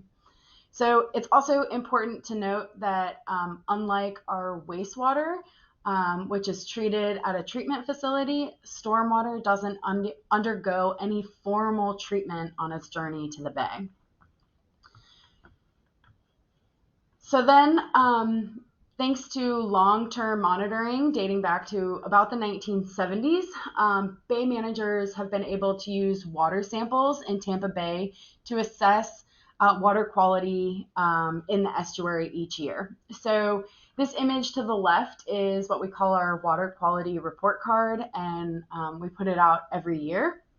And it basically gives us an idea of how well we're managing the bay for water quality. And so it's based on two major things. So the abundance of chlorophyll or phytoplankton or algae in the water, as well as water clarity. So the latest assessment, at the top is from starting at the 1975, and the bottom is last year, so 2022. And you can see that overall, we've generally improved water quality in Tampa Bay pretty significantly. And you can see in 2022, it was the first year that we had all 4 bay segments meet water quality targets. And that's the first time in like seven years. So we are optimistic that this is the beginning of long-term water quality improvements. However, we're also trying to be realistic that and recognize that water quality, particularly in Old Tampa Bay, is highly variable, and one good year does not mean long-term improvement. So if you take a closer look at some of the site trends in Old Tampa Bay, you can see that several sites in this segment did not reach or did not meet water quality targets. And so this failure to meet these water quality targets is primarily caused by these recurring summertime blooms. So the algae that blooms primarily in Old Tampa Bay is what we call pyridinium. And pyridinium is a red harmful algae bloom, and these blooms get so extensive that it will actually tint the water red. And so you can see from this photo taken in 2021, the water is actually tinted red. And you can also see the redness of the water if you're out boating in Old Tampa Bay. Maya and I were up there last summer in like late July, August, and we were driving through patches of red tinted water.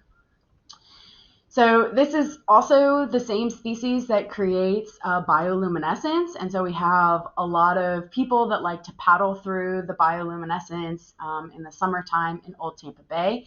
And we actually have many kayak and paddle guides that are now taking tours out to go through the bioluminescence.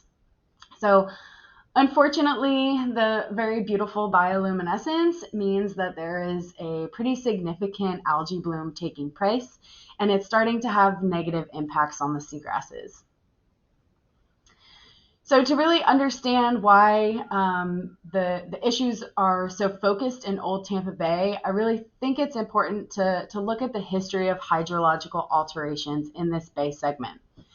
So these alterations started occurring as early as the 1920s.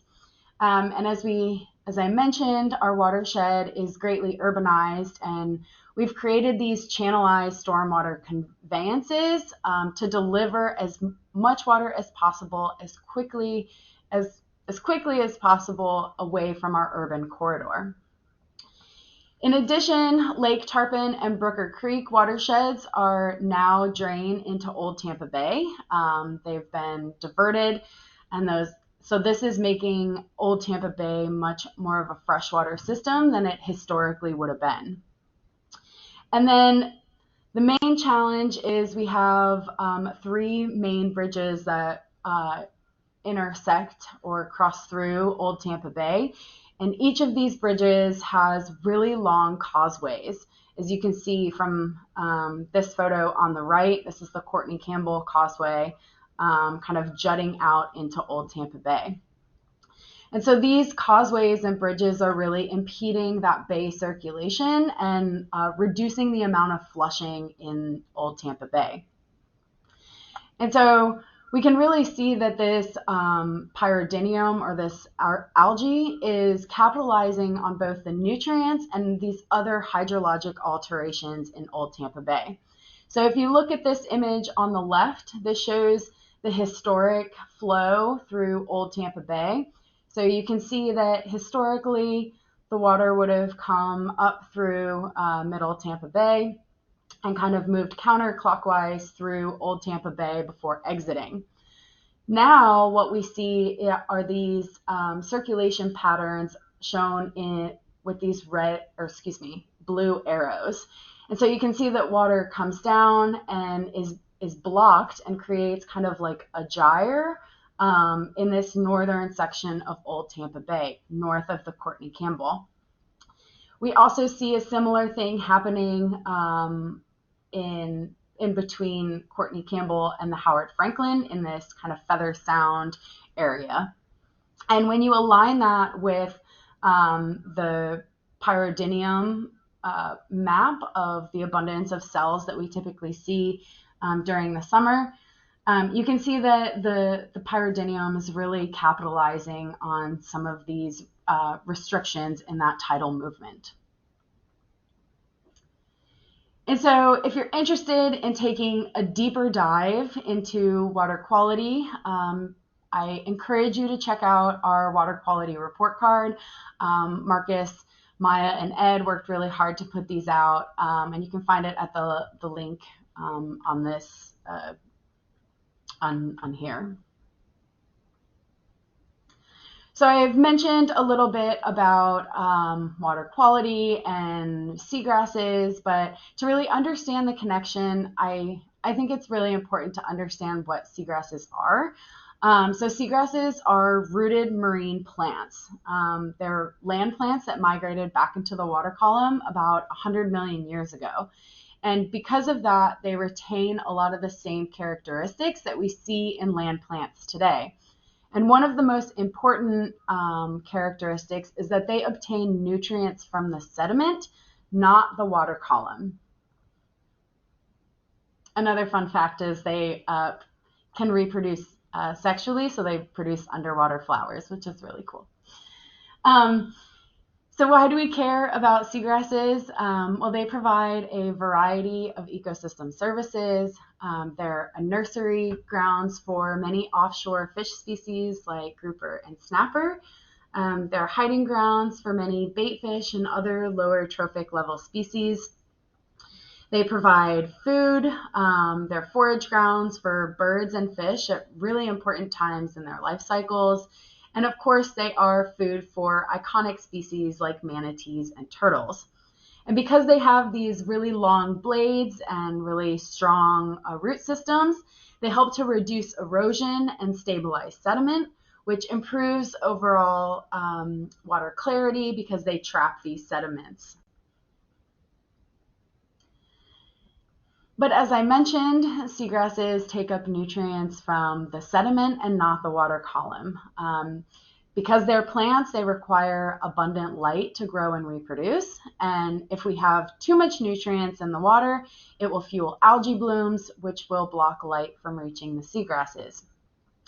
If those conditions persist, we start shifting from a seagrass light-dominated system to a nutrient and phytoplankton and macroalgae system. And so this is primarily what the Indian River Lagoon has been struggling with, is they're kind of shifting towards this phytoplankton macroalgae dominated system. And once seagrasses are gone, all of the ecosystem services that and all the species that rely on it also disappear with them.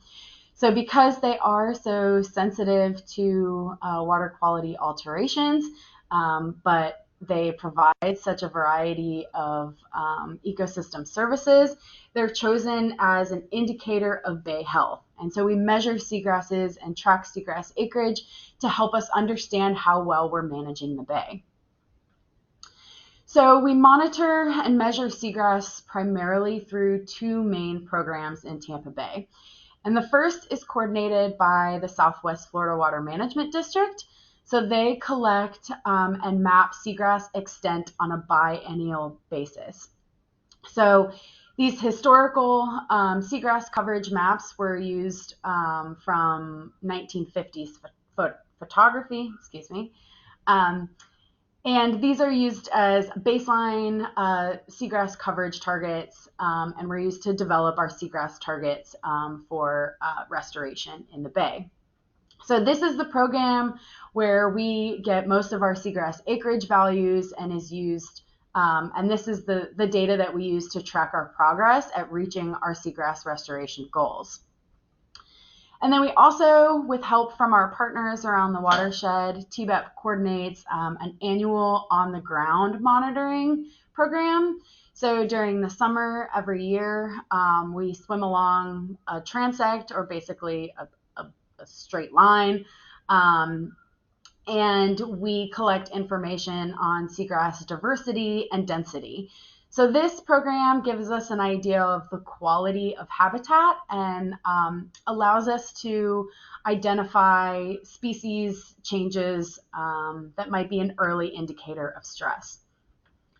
So today we're really going to focus on the information that we get from the SwiftMud aerial mapping.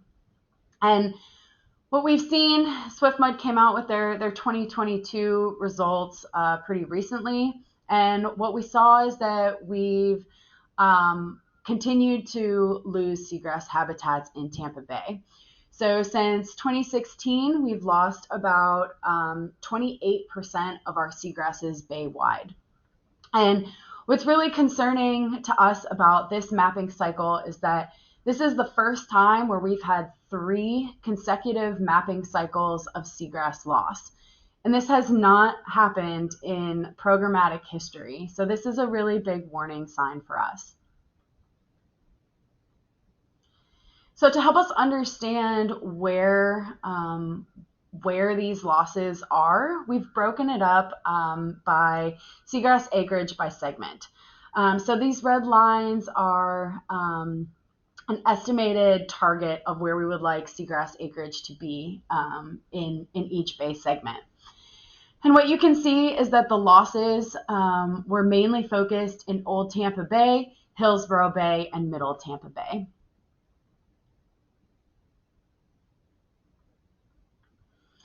So we'll focus in on Old Tampa Bay because we've focused a lot of our efforts there.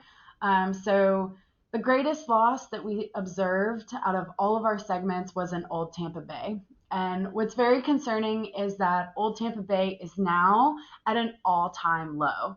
That means we have less seagrass coverage than we had when we started all of our restoration back in the 1990s. And you can really see that when you compare where the seagrass losses were, that it really aligns with where we're seeing these recurring summertime algae blooms.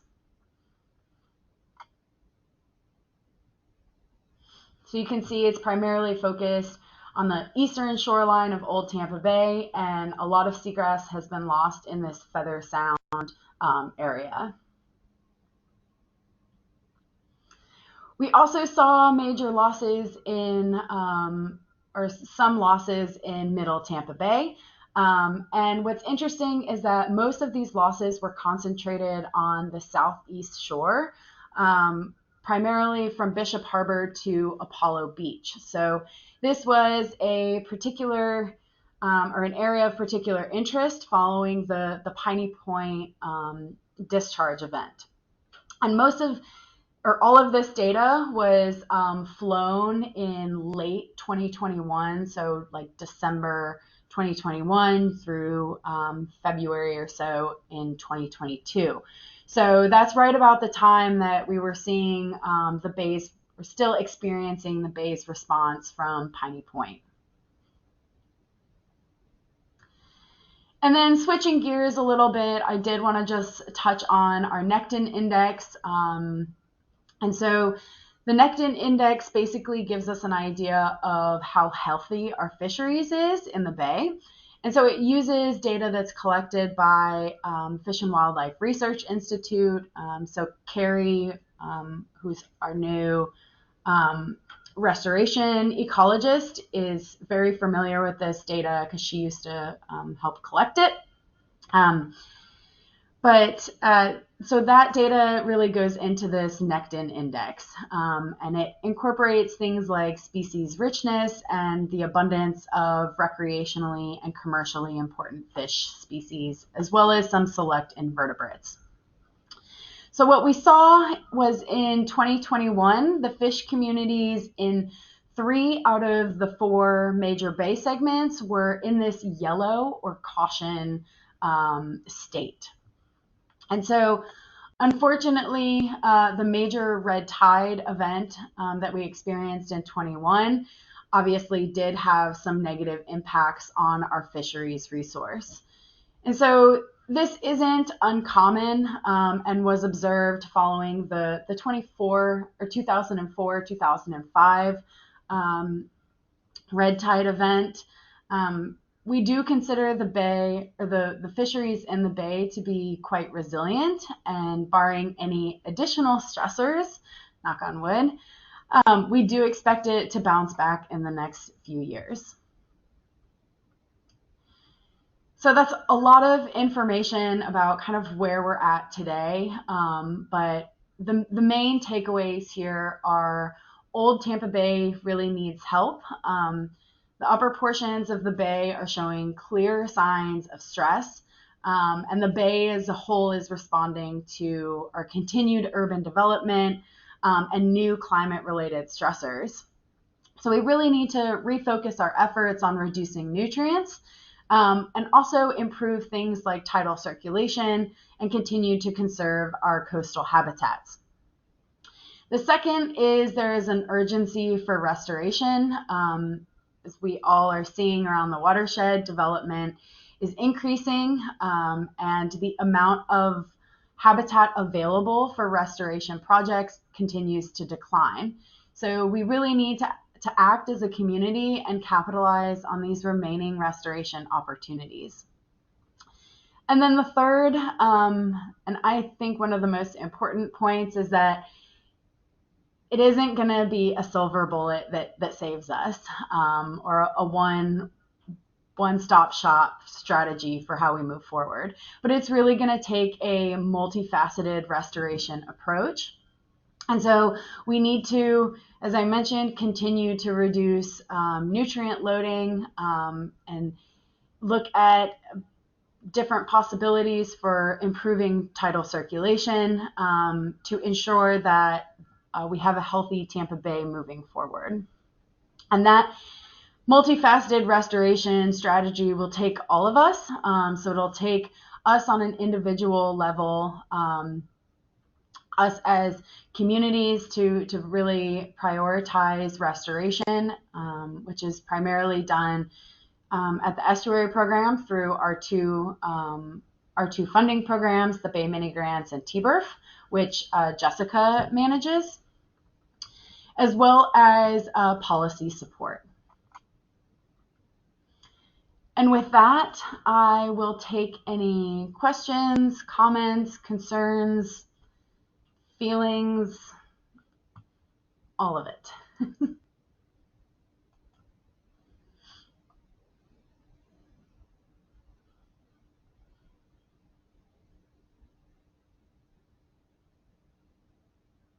I just want to say thank you, Sheila. That was very informative, and I've noticed the algae on small seagrasses where I live. I don't think Boca Ciega was necessarily in the graphs, but I go to Clam Bayou once in a while to kayak, and you can see it on there. Where the estuary starts, like where the bay meets the freshwater, you can get out. There's a sandbar there, and the seagrass is covered with algae there already. Well, that was about a couple months ago. Yeah, like the cyanobacteria algae. Is that what you're talking about? Or are you talking about like macroalgae? I'm not sure. I'm not versed in it, but it's like a light brownish color, and you could run your fingers through the grass and scoop it up, and it's all, squishy and gummy. Yeah, that's primarily, well, what I'm assuming that it is Dapis, which is a cyanobacteria. That isn't uncommon this time of year, but it anecdotally does seem to be getting worse in Boca Ciega Bay and in lower Tampa Bay.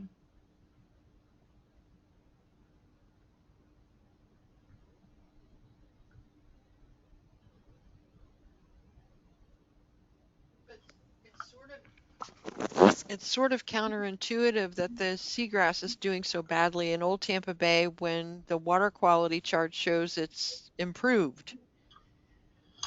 That's a really good point, and we'll just throw in the caveat that this water quality report card is based on one. Basically, we go out and our folks go out and they collect one sample, or not one sample, but it's a combination of like one day in each month that they go out. And then we average that all together. So it could have been that our folks went out and they missed the peak blooms. And that's why we're seeing an improvement in the water quality in Old Tampa Bay. Yeah, just another thing to consider, Jan, the aerial imagery was from the beginning of 2022, and the water quality results integrate the entire year. So after the flights were taken, but it's also likely that it's going to take probably 3 to 4 years of very good water quality to see a response in seagrasses on a broad level that could be mapped in the upcoming assessment. So, one good year is not going to get us back on track. We need to string together several good years in a row.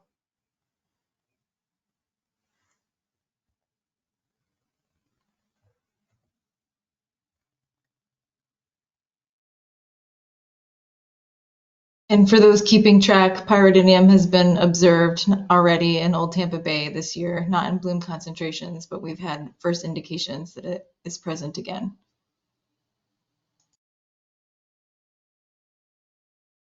So if you hear your friends going out this summer, community members going out and paddling through the bioluminescence, make sure you inform them that it's actually a harmful algae species and it's negatively impacting the seagrasses.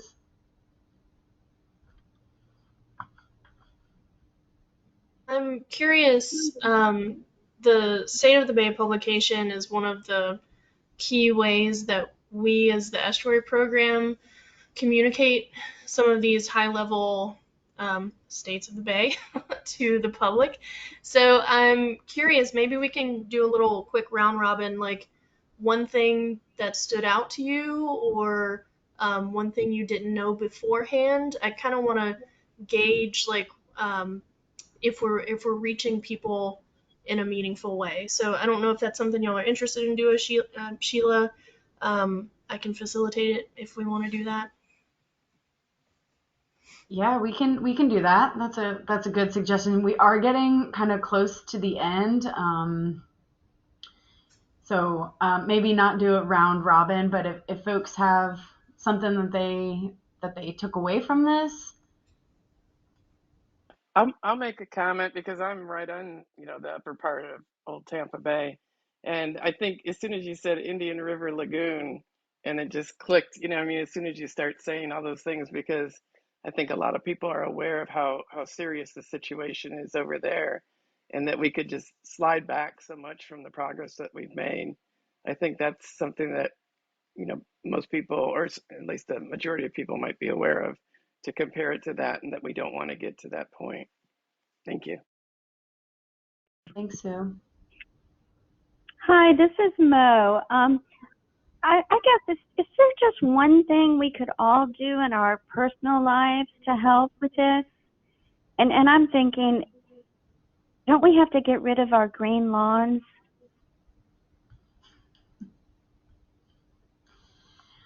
Yes, we need to get rid of our green lawns, in my opinion, and do more Florida friendly. But I think an easy way for folks is maybe not one takeaway, but two takeaways. One, not fertilizing during the summer months, and putting in those Florida friendly lawns that absorb some of the stormwater. And two, talking to your friends and your neighbors.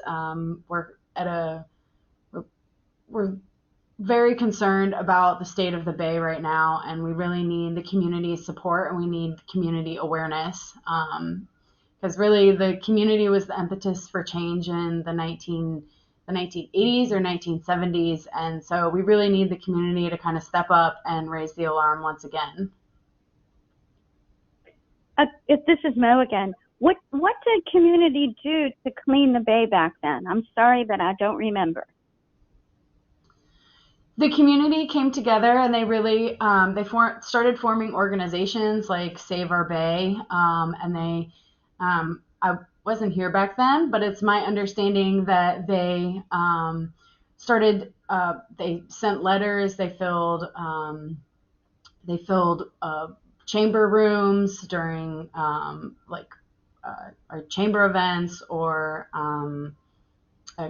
commission meetings, things like that. I think letting your representatives know that you care about water quality and that you prioritize water quality. I think that's a really good first step. So the major thing that they were advocating for, though, Mo, was to tackle nitrogen pollution, mostly through investing in our wastewater treatment technologies. At the time, wastewater treatment plants were discharging directly into the Bay, and really they were going through a two-step process, one that sort of took out the solids and took out the bacteria, but didn't take out the nitrogen that comes along with our wastewater. And so that was what all of that activism was sort of centered around, was making sure that we had state and federal regulations and investments and local investments to support that additional layer of treatment to the wastewater. And I think today, the root issue is still the same. We need to tackle nutrient pollution, and nitrogen in particular for us in Tampa Bay. There's still opportunities to invest more in 21st century technologies for our wastewater. But as Sheila, kind of went through the state of the Bay, she was focusing on the major source of nitrogen pollution in our watershed is from stormwater and other non-point sources. So the tricky thing about nutrient pollution is it's generally invisible pollution. You don't see it until it's already causing harm in the ecosystems, oftentimes in the form of algae blooms. It's not something that's super sexy or part of everyday life for most people. But it also, is an essential ingredient to life on Earth. And so it's one of those things where the poison is in the dose. And so we need enough nitrogen to stimulate, growth and, sort of like general life, but too much of it creates these imbalances that then the ecosystem has to try and sort of right that ship. So there's lots of different entry points for people because a nutrient footprint looks different for everyone. So Sheila was talking about your landscaping. If you own a home and you have a yard, there are things you can do to reduce your nitrogen footprint there. There are other things, that you can do. A lot of the nitrogen pollution also is coming from atmospheric deposition from things like tailpipe emissions. So from your energy use or the kind of vehicle that you drive. It's really sort of a choose your own adventure, but getting a handle on what things in your life are contributing to nitrogen pollution in the Bay is, those are the kinds of things where you can start to work towards reducing those actions and having an impact to improve the health of the Bay. Okay, it's Mo again. I'm just going to chime in because do these places that True Green and these chemical companies that spray all my neighbors' lawns, do those have fertilizers in them? Does anybody know that? Yeah, it often depends on the proprietary blends. So sometimes it's a pesticide, and other times it's also fertilizer application. I'm not sure where you live, Mo, but in Pinellas County, for example. Yeah, I live in the old Northeast. I walk a lot, and everybody and his brother has this sign that you can't walk on their lawn for 24 or 48 hours. That sign is usually more related to pesticide application.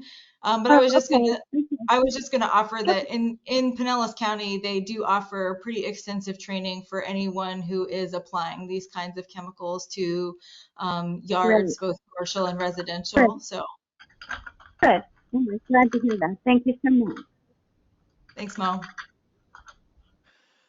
Maya, do we have a good idea about how much nitrogen is making it into the Bay from reclaimed water? Because in an effort to be able to use that water somewhere and not to have to clean it as much, we're kind of relying on the watershed to clean it to some extent. And I'm wondering whether the increase in use of reclaimed water over time has had a big impact. I think And that's if an that's area been where studied. Yeah, I think that's an area where we could benefit from some additional research, although we do have, some gross estimates out there. And there's actually a tool that Pinellas County helped to put together that shows you what the nitrogen content is in your reclaimed water throughout the county. And then that sort of helps you calculate what kind of additional fertilizer you may or may not need on your yard if you're applying during the times that aren't subject to the summer rainy season ban.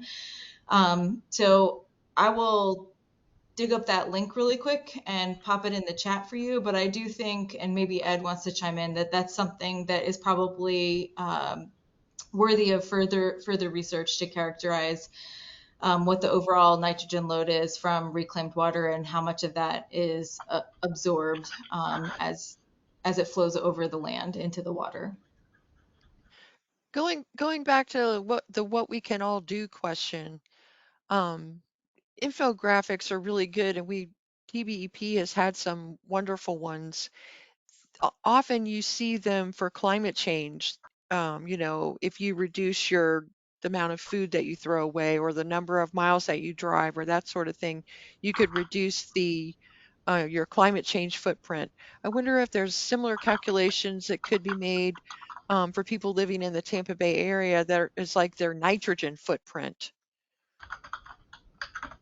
I think that's a great idea. Yes, I think that's a great idea. I don't know who just said that, but that's a great idea. It might This be is Mo. difficult to calculate, though.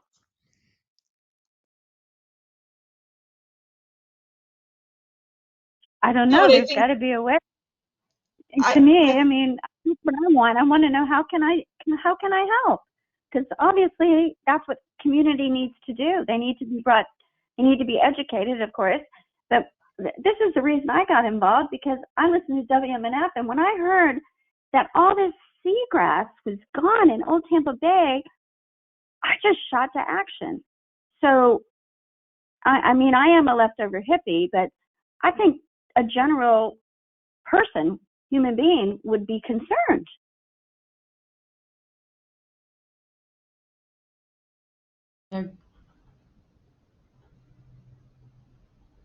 I was just going to add, Jan, that it might be complicated and you'd probably get an overly simplified kind of result, but it might be useful for people to start to conceptualize, what kinds of day-to-day activities that they're partaking in that have that nutrient contribution. So, Well, Yeah, don't we know that? Don't we know this? Or don't we Science know? is always complicated.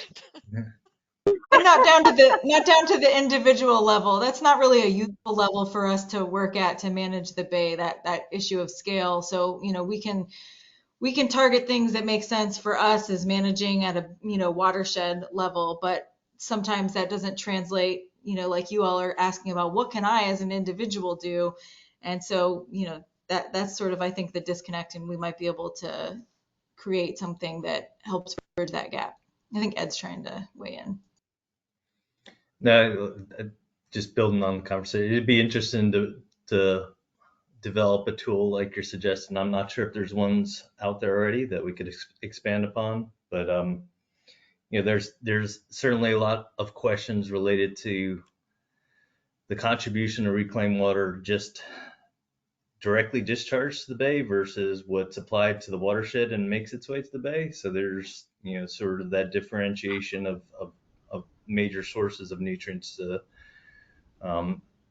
each of the bay segments and how that's ultimately expressed and impacting our resources. So we don't have a good answer for you right now, but we have some ideas of ways you could reduce your nitrogen footprint through different actions. It's just quantifying that is sort of hard to characterize on an individual level, like Maya was suggesting. I think just even bringing up, even if you don't have hard numbers, just the concept of a nitrogen footprint and what you could do, I think would be useful. Yep. What things are you doing that are creating nitrogen that maybe you could change the way you do them? I think that would be useful. Definitely. Thanks, Jan, for that suggestion.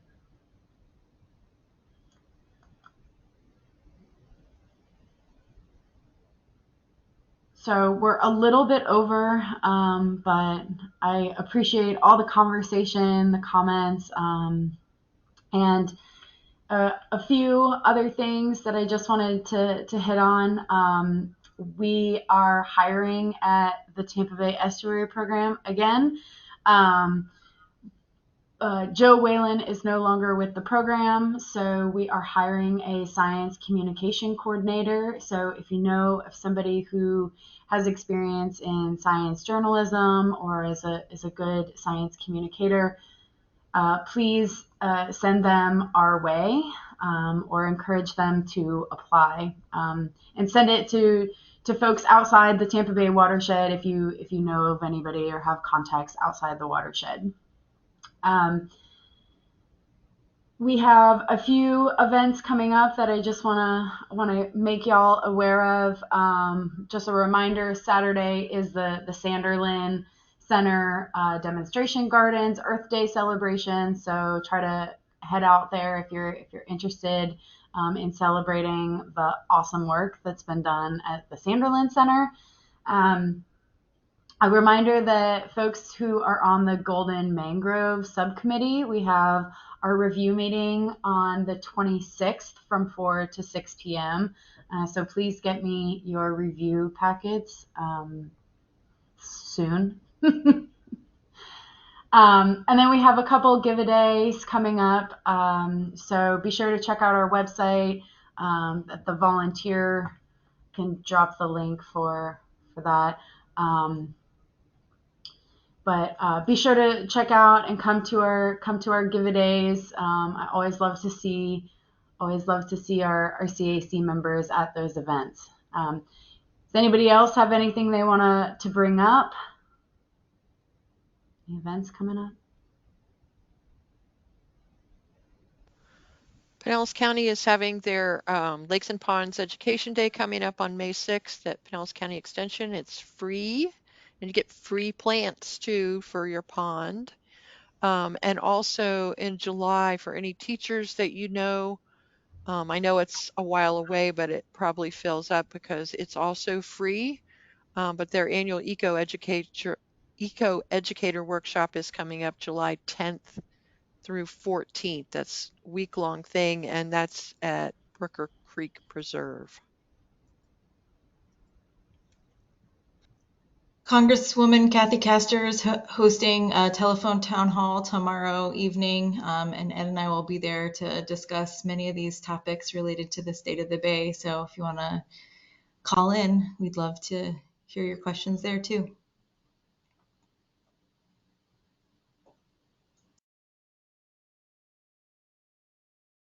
Hi, this is Mo Quinlan. This is Mo Quinlan. Since you're letting events go, the Tampa Bay Regional Resiliency Summit is coming up. It's on May 4th and the 5th in Clearwater. It's not free. There is a fee, but it might be of interest to some people on the line. Thank you, Mo.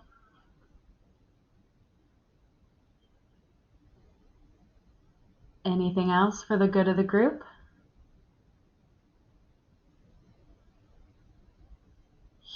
Hearing nothing and seeing nothing in the chat. Thank you all so much for taking the time and attending the meeting tonight, and for all your conversations and questions and comments. We really appreciate all the time and effort that you give to support the estuary program. So with that, I will see you at our next meeting, which will be in July. Location to be determined. Not sure yet if it'll be virtual or in person. I'm kind of leaning towards in person. So, yeah, so thanks, y'all.